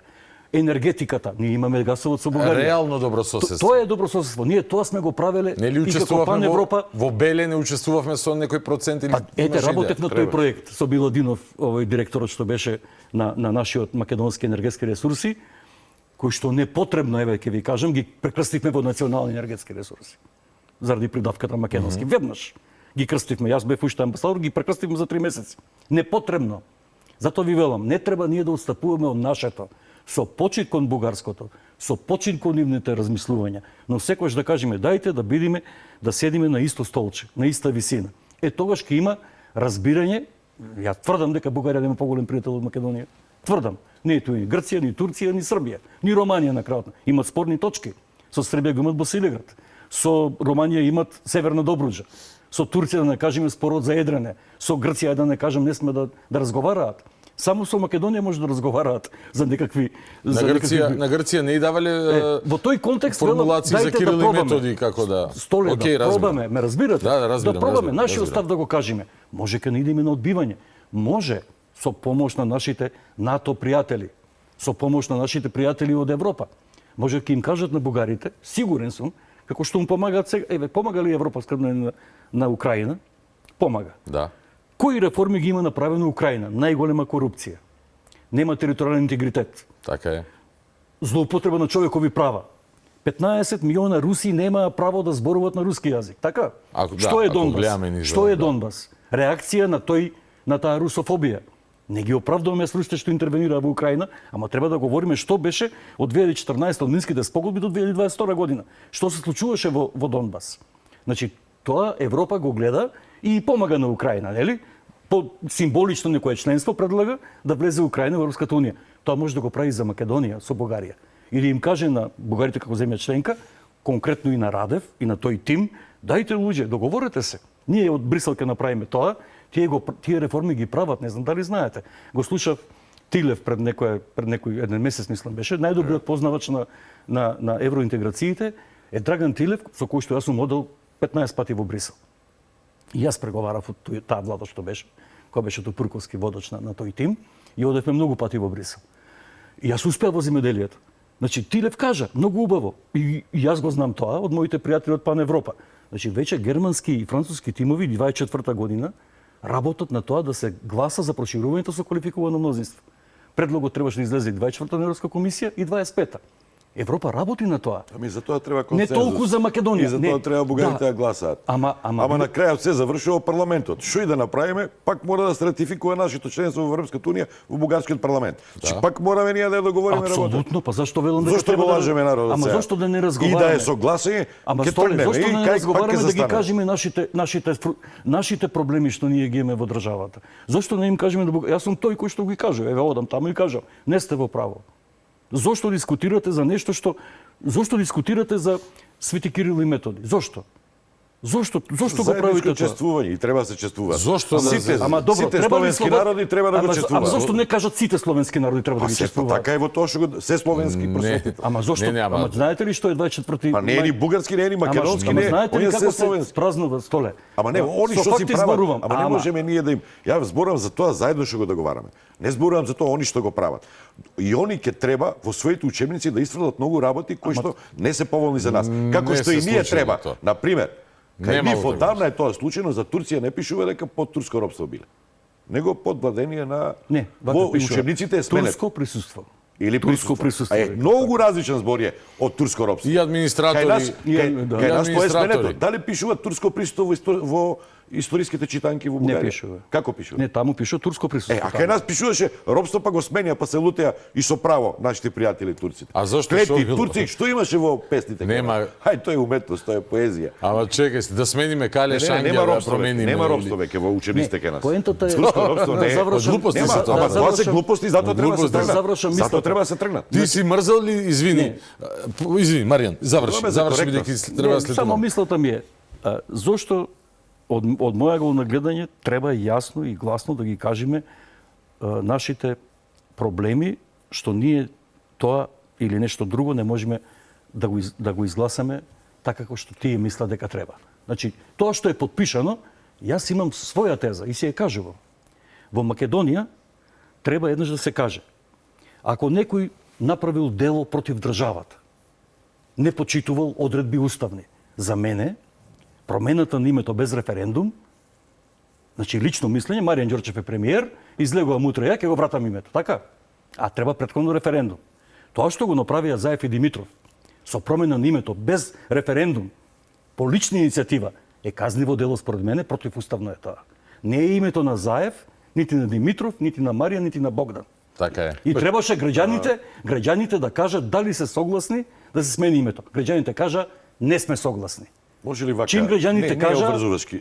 Нема тука обврзувачки. Од референдумот не треба да имаш. Меѓутоа, и Британија, ако веројатно знаете, референдумот Брекзит. Да. Мораше да помине низ парламент. Ако не поминеше низ парламент, ама Брекзит беше успешен. И да испешен. Можеше парламентот да го смени, значи во крајна линија парламентот на кого што е пренесена војата, така и во Британија. Ако парламентот не го потврдеше референдумот за Брекзит, Брекзит немаше да се случи во Да Британија. беше заев во Британија, немаше да го Ама потврдат. чекајте сега. Ај сега Стојте многу ги... Не, многу едноставно.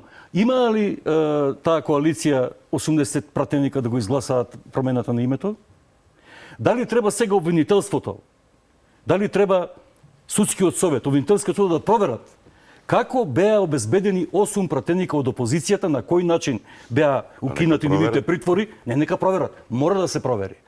Како им ги укинаа притворите, како им даде осудителни Нека пресуди? го вратат името, нека го... Не, нека го вратат името. Еве се сега, работи за нов референдум против промената на името. Така, значи кога се Нека го работи направат. нешто Ајде. исто и договорот со Бугарија и договорот за промена на името се договори, јас тоа е мој став, со кој што Македонија се доведува во подредена состојба без волјата на граѓаните и без политичката минато на македонската политичка сцена. Ако е така, тогаш треба да им докажеме на бугарите зошто го говорам ова. Ние го бараме ова, од име вршен проблем. И тој проблем мора да го решиме со вас и со Брисел. Да те прашам нешто, слушавме за во бугарските учебници дека турското робство е заменето со турско присуство. Или османлиско присуство. Ќе се вознемирише како кај нас во учебниците пишува бугарско присуство наместо бугарска фашистичка окупација. Но тоа е лага. Ако бугарското присуство дали е лага или не е лага? Добро, тогаш екстерминацијата на геноцидот на евреите, одстранување на евреите, така, такви формулации да употребуваме. Турците биле присутни или ние сме биле поробени? Добро, еврејско неприсуство. Може ли така тоа? Значи во Втората светска војна се случило еврејско неприсуство од овие територии. За се има решение. Нема, не е решение како решение. решение. Има решение, може да стои и вака и така. Ама знаеш кој е коренот за да се задоволат и едната и другата страна. Не, извини, ама чекај се. Вили Бранд отишол клекнал. Да пишува заедничка историја и споделена. Ама што ние подразбираме под заедничка споделена, они подразбираат заедничка. Не, види. Кој се тоа ние, бидејќи премиерот тогашен на Македонија, во интервју кај Нешков на БГНС, рече тоа не е вкрстена, не е споделена, туку е заедничка. Сега ти го цитирам. И со фашизмот, и со фашизмот. Така кажа. Употреби потежок збор, същата историја вика. Същи народ, брат, същата други или општо, они подразбираат заедничка. Не, добро, извини. Не е проблем. Имаме, како да треба се бара решение, а не... Еве, предлог решение може? Да. Предлог решение. И тоа со фашизмот. Еве, еден... Со фашизмот само да... Ајде. Ние, која за Аушвиц имаше проблем. Полските концентрациони логори. Не се тие полски. Тие се наоѓаат на територија на Полска. Значи, треба јазично да се внимава. Тоа е умешноста со која што може да се постигне решение. Не велиме ние германските фашисти. Нацистичка Германија велиме, така? Добро. Фашистичка Германија. Што е коректен? Нацистичка. Фашистичка. Можеме да зборуваме Германија. Фашистичка Бугарија во времето на Цар Борис III. А не, викаме дека е бугарските фашисти. Тоа е генерализација. Значи, има игра јазична која што може да се употреби да бидат смирени страстите и на едната и на другата страна, да биде прифатливо и на едната. Работата е што со историјата сакам нешто друго да кажам. Ајде. За жал, што се случува не само во Македонија, на целиот Балкан, ние треба да ја почитуваме, да ја чествуваме историјата, тие мудрости, тие настани, тие грешки, да ги апсолвираме како и да ги користиме како поуки за сегашноста и за едината. Но не треба по секоја цена да робуваме. Има една историчарка српска, вели вака, за жал вика на Балканот понеизвестна ни е историјата, отколку што не е известна едината. Добро. Сакам да кажам дека се добија впечаток во изминатите 30 години во оваа држава, политичарите, општеството, јавните личности, интелектуалците, како да се трудат да изградат држава, повеќе се трудат да градат држава за своите предци, отколку за своите потомци, за идните генерации. Зошто е тоа така? Треба да се размислува вака, треба да се. Но, ама тоа е израз на недоволна самодоверба. Дали Лисабонската декларација е израз на недоволна самодоверба? Нема, еве ја премостивме. Како ја премостивме? Со предлог на британците, на нивната дипломатска умешност. Но кога ќе реагираш на надворешна сензација, ти реагираш, тоа е третмитнов закон. Ама политиката не мислам дека оваа држава емоција, политиката е уметност на можното, а не на неможното. Добро. Треба да се бараат Ема имаш два модалитети во барањето на можното, нели, одвојување на можното од неможното. Едниот е не ни приличат политиките на патриотизам, ама се колнам нема го сменам името и го менувам името. Другиот е луѓе. За името може ли вака? Сум прашувал милион луѓе, сум интервјуирал. Ајде. Вака кога ќе зборуваат по медиуми се така не се толку директни, порезервирани, ама го наговестуваат тоа што го кажуваат неофицијално. Прашувам, дали некој од вас, значи и ВМРО, и СДСМ, било кој, верувавте дека можеме да останеме Република Македонија? Да. Јас да. 99% ми кажува, свесни бевме дека треба да се направи договор. Не само заради НАТО и Европска унија, туку заради тоа што Грција треба да ни биде добар сосед. Затоа што Грција, тоа ми го има кажано еден господин и ќе го памтам цел живот и ќе го кажам и сега. Грците се деца на славни родители. Така се направени. Дали со енциклопедија Британика, дали тако. Они се формирани како држава 820 која беше? Прва. 21. За да бидат брана. Добро, до 821 востанието. Да, Они се деца на славни родители. Значи, детето на Марлон Брандо може да биде вакво, такво, можеме да не го сакаме. Ама татко му е Марлон Брандо. И ние треба тоа да го имаме во предвид и треба да ги разбереме и нив, и нивните фрустрации. Они се единствена држава, може би единствена, како што знаме единствена, во која што после завршувањето на Втората светска војна се вратија силите од политичка, геополитичка прагма заради британците, американците, комунизмот и така натаму, се вратија силите кои што беа соработници квинслези со фашистите. Вие тоа треба да го разберете, недоволно се познаваме. Истото ни се случува и со Бугарија. Ние многу малку знаеме што се случува во Бугарија. Многу малку пренесуваме. Ние, нашите сензори реагираат само на лошиот наратив. Јас сето тоа го разбирам. Каракачанов. Знаете, и ова ќе биде еден ден историја. Ова што го зберува. Ние треба да се потрудиме. А ние не сме психијатриска клиника на Балканот, па на сеанса да идат кај нас, да ги разбираме и да ги лечиме со тоа што ќе правиме тоа што не можеш да водиш политика ако не ги разбираш околностите, не ги разбираш соседите. Ајде, хипотетичко прашање, може и за тебе сега едно. Да, повели. Ако во 2018 година не го сменија името со политичко, судско насилство, како што го сменија, спротивно на референдумската волја. Дали 4-5 години подосневе, не 4, војната во Русија што ја направи, ја отвори во Украина, почна во 22-та, Шведска кога влезе во НАТО? 23-та, мислам дека беше. Така, дали тогаш немаше да има Софинска заедно? Така, дали немаше тогаш да има жесток притисок за пошто пото влез на Македонија во НАТО и каде што ќе се сменеше оската на каде која што балансот таговите на кантарот. Односно ќе имаше многу голема можност ние со задржување на уставното име без, како што би рекол неценетиот Заев, да не бидеме обезличени, да не бидеме посрамени со промена на овие букви на оваа влада. Тоа му го кажува исто на... Дали си македонец? Сум. Што смени преспанскиот договор? Во химната стои ли? Во химната не интервенира. Денес над Македонија не пишува, не инсистира Грција во химната. Во химната да стои денес над Северна Македонија. Македонски народен театар. Македонски народен театар ли? Добро. Добро. Тука пречи ли ние можеме да зборуваме Република Македонија колку сакаме? Освен официјалните. Тогаш нека се вика Република Зимзелени, а во Македонски народен театар.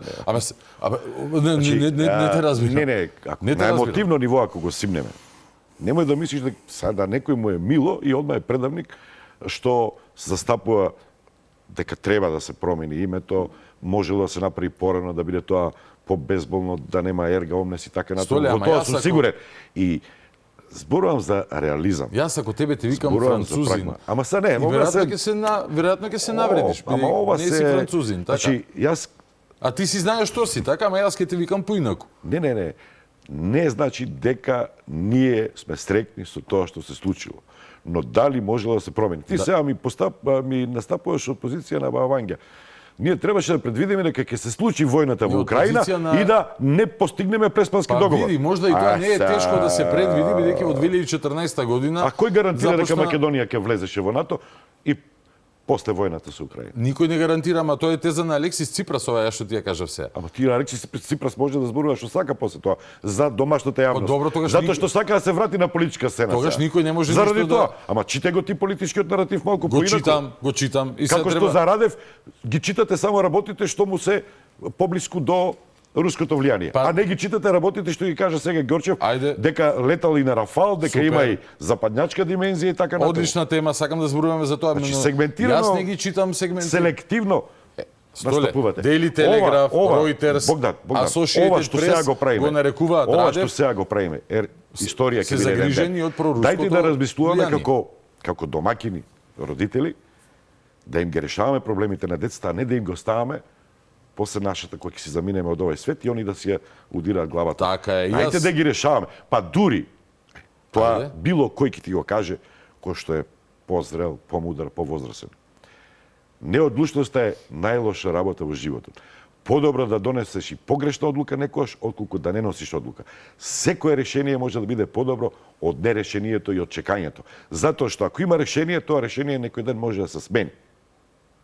Ако нема решение, тоаш само се мачиш и гниеш. Добро. Тоа сакам да го кажам. Дајте да се трудиме да им оставиме оваа сегашност, да ја направиме добра историја за нашите деца. Да се трудиме, да. Еве, јас и би сакал да се трудам да живеат децата значи, со достоинство. Во едно семејство, ако родителот ништо не реши, имотно-правни односи, не ја подели земјата, не се договори и го остави тоа неговите деца и внуци да го решаваат, очите ќе си ги изберат. Тоа е мудроста на нас, браво, добра тема. Значи, треба да бидат проактивни, поактивни и поголем ризик да преземаат политичарите. Не треба од дневна политика да се водат. За жал кај нас тоа доминира. Политиката многу добро знае Ѓорчев. Те потврдува за 10, 15, 20 години. Нема брзи резултати у политиката. Нема. Да. Океј, може сега. Се друго е популизам. Добро, популизам е. Северно-македонски кога те нарекуваат, што е? Се лутам. Се лутиш, па јас се лутам, нели? Сакам базично достоинство, некој да не ми се меша дома во тоа како јас ги воспитувам децата и да не. Ама чекајте се, и кога не бевме Северна Македонија, они нарекуваат Скопјани и се лутевме. Значи, добро, проблемот така е настанува и да има некое решение. Ти не можеш тие работи да ги избегнеш, ме разбираш? Да бе, не... Еве и да ја нема комисијата за добро историско образование однос. Okay. Што мислиш, не можат они историскиот наратив во текот на преговорите пак да го наметнат? Не. Преку учебниците, ке речат тие учебници не се добри за добрососедските односи. Браво. А немојте така сега. Ама тоа немојте во се бараме влаки. Столе, ама тоа ти е во преговарачка рамка сега. Ама и да не. Ама ако и да не, може тоа да го постават. Не може да го Кој вели дека да не го може? постават? Ама ако на човекови права, Хрватите ги блокираат црногорците заради име на базен. Ако зборуваме за човекови права, кој што е парафраза за идентитетскиот наратив, тоа ќе се случува ако нема некаква промена во моментов, односно во овој временски континуум. Ама добро, ко така не знам, нека не окупира Америка, па ќе живееме добро и all good. Мислам дека не е тоа начинот. Така. Компромисот. Знаете што е проблемот? Кога се решаваше проблемот е тоа што кога кажа за куќата и за делбата на нивите, тоа што во Бугарија нивите како и да се поделени, сите деца се согласни кога е во прашање Македонија, односно кога е во прашање нивното гледиште на историјата. Во Грција епи Сибир, во Македонија не, во Македонија едно од дечињата вика тоа што кажал премиерот дека имаме булинг, односно однос на насилство од соседна држава кон нас, тоа се руските зборови кажани во Брисел. Тоа е проблемот, Столе. Истото го зборуваме цело време, истото го зборуваме ги не, ама не може зошто не се фокусираме, Столе, на национален консензус за да разумни позиции за така после да настапиме на секаде. Маријан, ако грешам, коригираме. Дали во Бугарија е поразлична сликата од ова што ја нацртав? Кога е во прашање на дворешната политика, кај големите политички чинки? Има ли таму некоја партија која што вика сите се едногласни? Може ли една работа да кажам само? Кој беше Преспанскиот договор? И во едно интервју наш интелектуалец ми вели вака: проблемот е што кај нас компромисот на Балканот, не само Македонија, се сваќа како пораз. А компромис е суштина на политиката. Земете го Иран и Соединените американски држави. Они ќе се толкуваат дека е победа и на едните и на другите, а во суштина поразени се сите и цел свет. Иран тоа што сега ќе го добие, можеше да го добие пред војната. Убеден сум у тоа. Ме разбирате? Значи, една таква голема сила како Соединетите американски држави прави компромиси, кои што ќе ги представи како победа после тоа. И зашто ние зборуваме сега?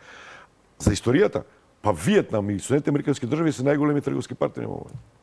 Најголеми инвеститор во Виетнам се Соединетите американски држави. Добро. И што треба они? Не треба да се погледнат, треба цело време нишено да се гледа. Ама секој со секој овде војувал и Па да, тоа сакам да го кажам. Добро, Нема де. вечни непријателства. Ама еве, дали ние со Турција денес сме стратешки партнери и имаме брилијантни односи.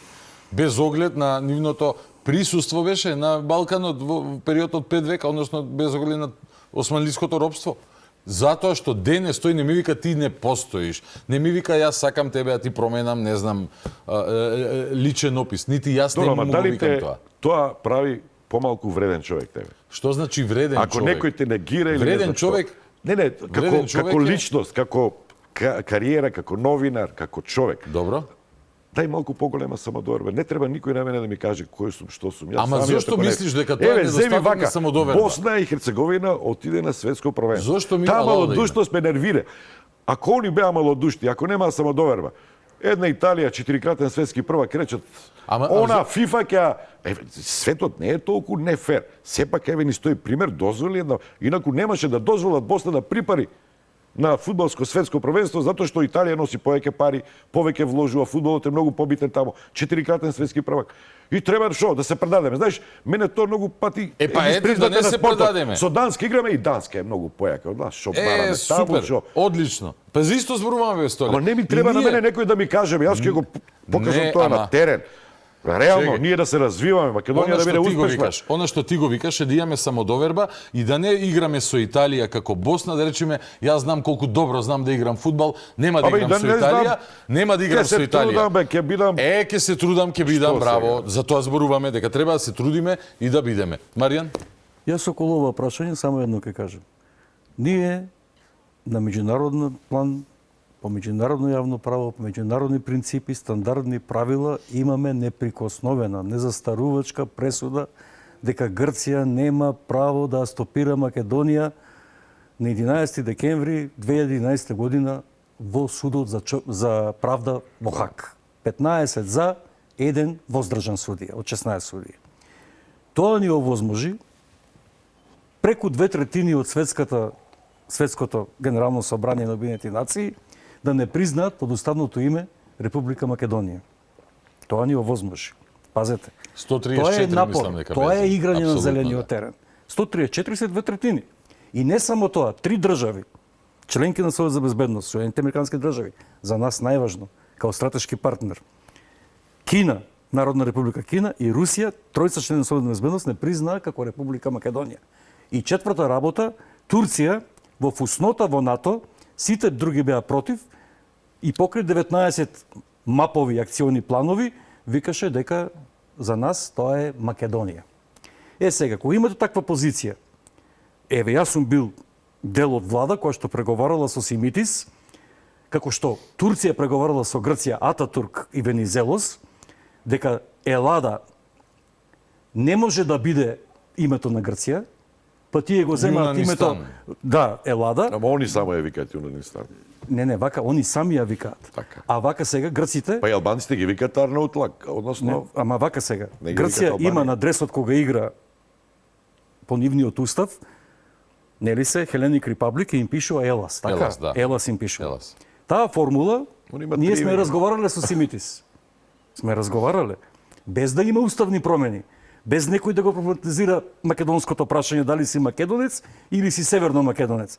Туку без никакви уставни промени, Симитис беше човек од Пасок, кој што размислуваше правилно, знаејќи го договорот Ататурк Венизелос, добро, за нас е битно само да имаме ние добрососедски односи, да го смените името без никаква со одлука владина, како што е за протоколите, без уставни измени, без ништо, а вие ќе си останете македонци, на дресот ќе ви пишува Р Македонија на кирилица, како ќе ви пишува, ќе си бидете македонци. Па зошто порано тогаш не сте го решиле? Не сме го решиле, почна во октомври после таквиот договор со Симитис, почна се појавија на Тнушевци, Малино, Мало и Брест од територија на на меѓународен протекторат од Косово дојдоа терористи, нелегитимно вооружени со косовските кобри од УЧК кои што беа обучувани кога се тропоја. Затоа не го решивме. Че го решивме. И никој не зборува за тоа дека тоа беа терористи, а не борци за човекови права. Оти ние направивме се со ДПА, да направиме и знамето да се употребува, и јазикот, сето тоа. Тоа беше прогресот на Македонија и кон Грција, значи имаме модели. Но овој модел кој што ние го применивме, за нас е гибелен. Да се откажеш од 134 земји, да се откажеш од САД, Русија и Кина, кои што те признават под уставно име, и да прифатиш без референдум промена на име, тоа е дефинитивно пораз. Тоа не е компромис. Тоа е пораз. И кога ти вика Коциус на интервју за Телма, ти вели, ние знаеме дека има 40.000 славофони во Грција, знаеме дека тие, го знаеме абецедарот на македонски јазик од ушто народите 24 година, се знаеме.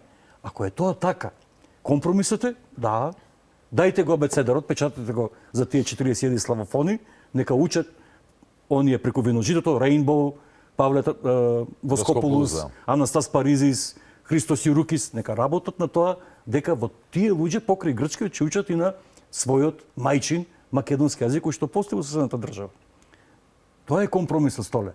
Иначе ние вака сега да признаваме нешто кога сме направиле грешка, сте за тоа. Кажа грешката, еве ја кажу. Ние сме сгрешиле, според мене, јас кажам јавно, член на влада бев против продажбата на Телеком и бев против продажбата на Окта. Зошто? Според мене, како човек од економијата, не се продава златна кокошка. Тоа се грешки кои што Македонија долгорочно ги носи. Земавме 700 милиона марки, а дивидендата од Телеком за една година е 200 милиона марки. За 3 години ги потрошивме тие пари. А сега че имавме 4 милиарди евра капитал од Телеком, македонски капитал. Но тоа се грешки. Ја како човек на влада, од таа влада, признавам дека имав проблеми.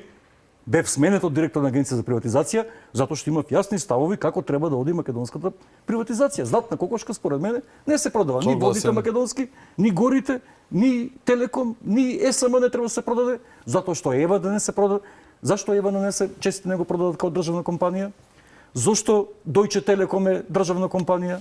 Зошто Бајарише, не знам која таму Електроверке е државна компанија? Ве прогласија за комунисти, тоа е што? Не, германците комунисти ли се?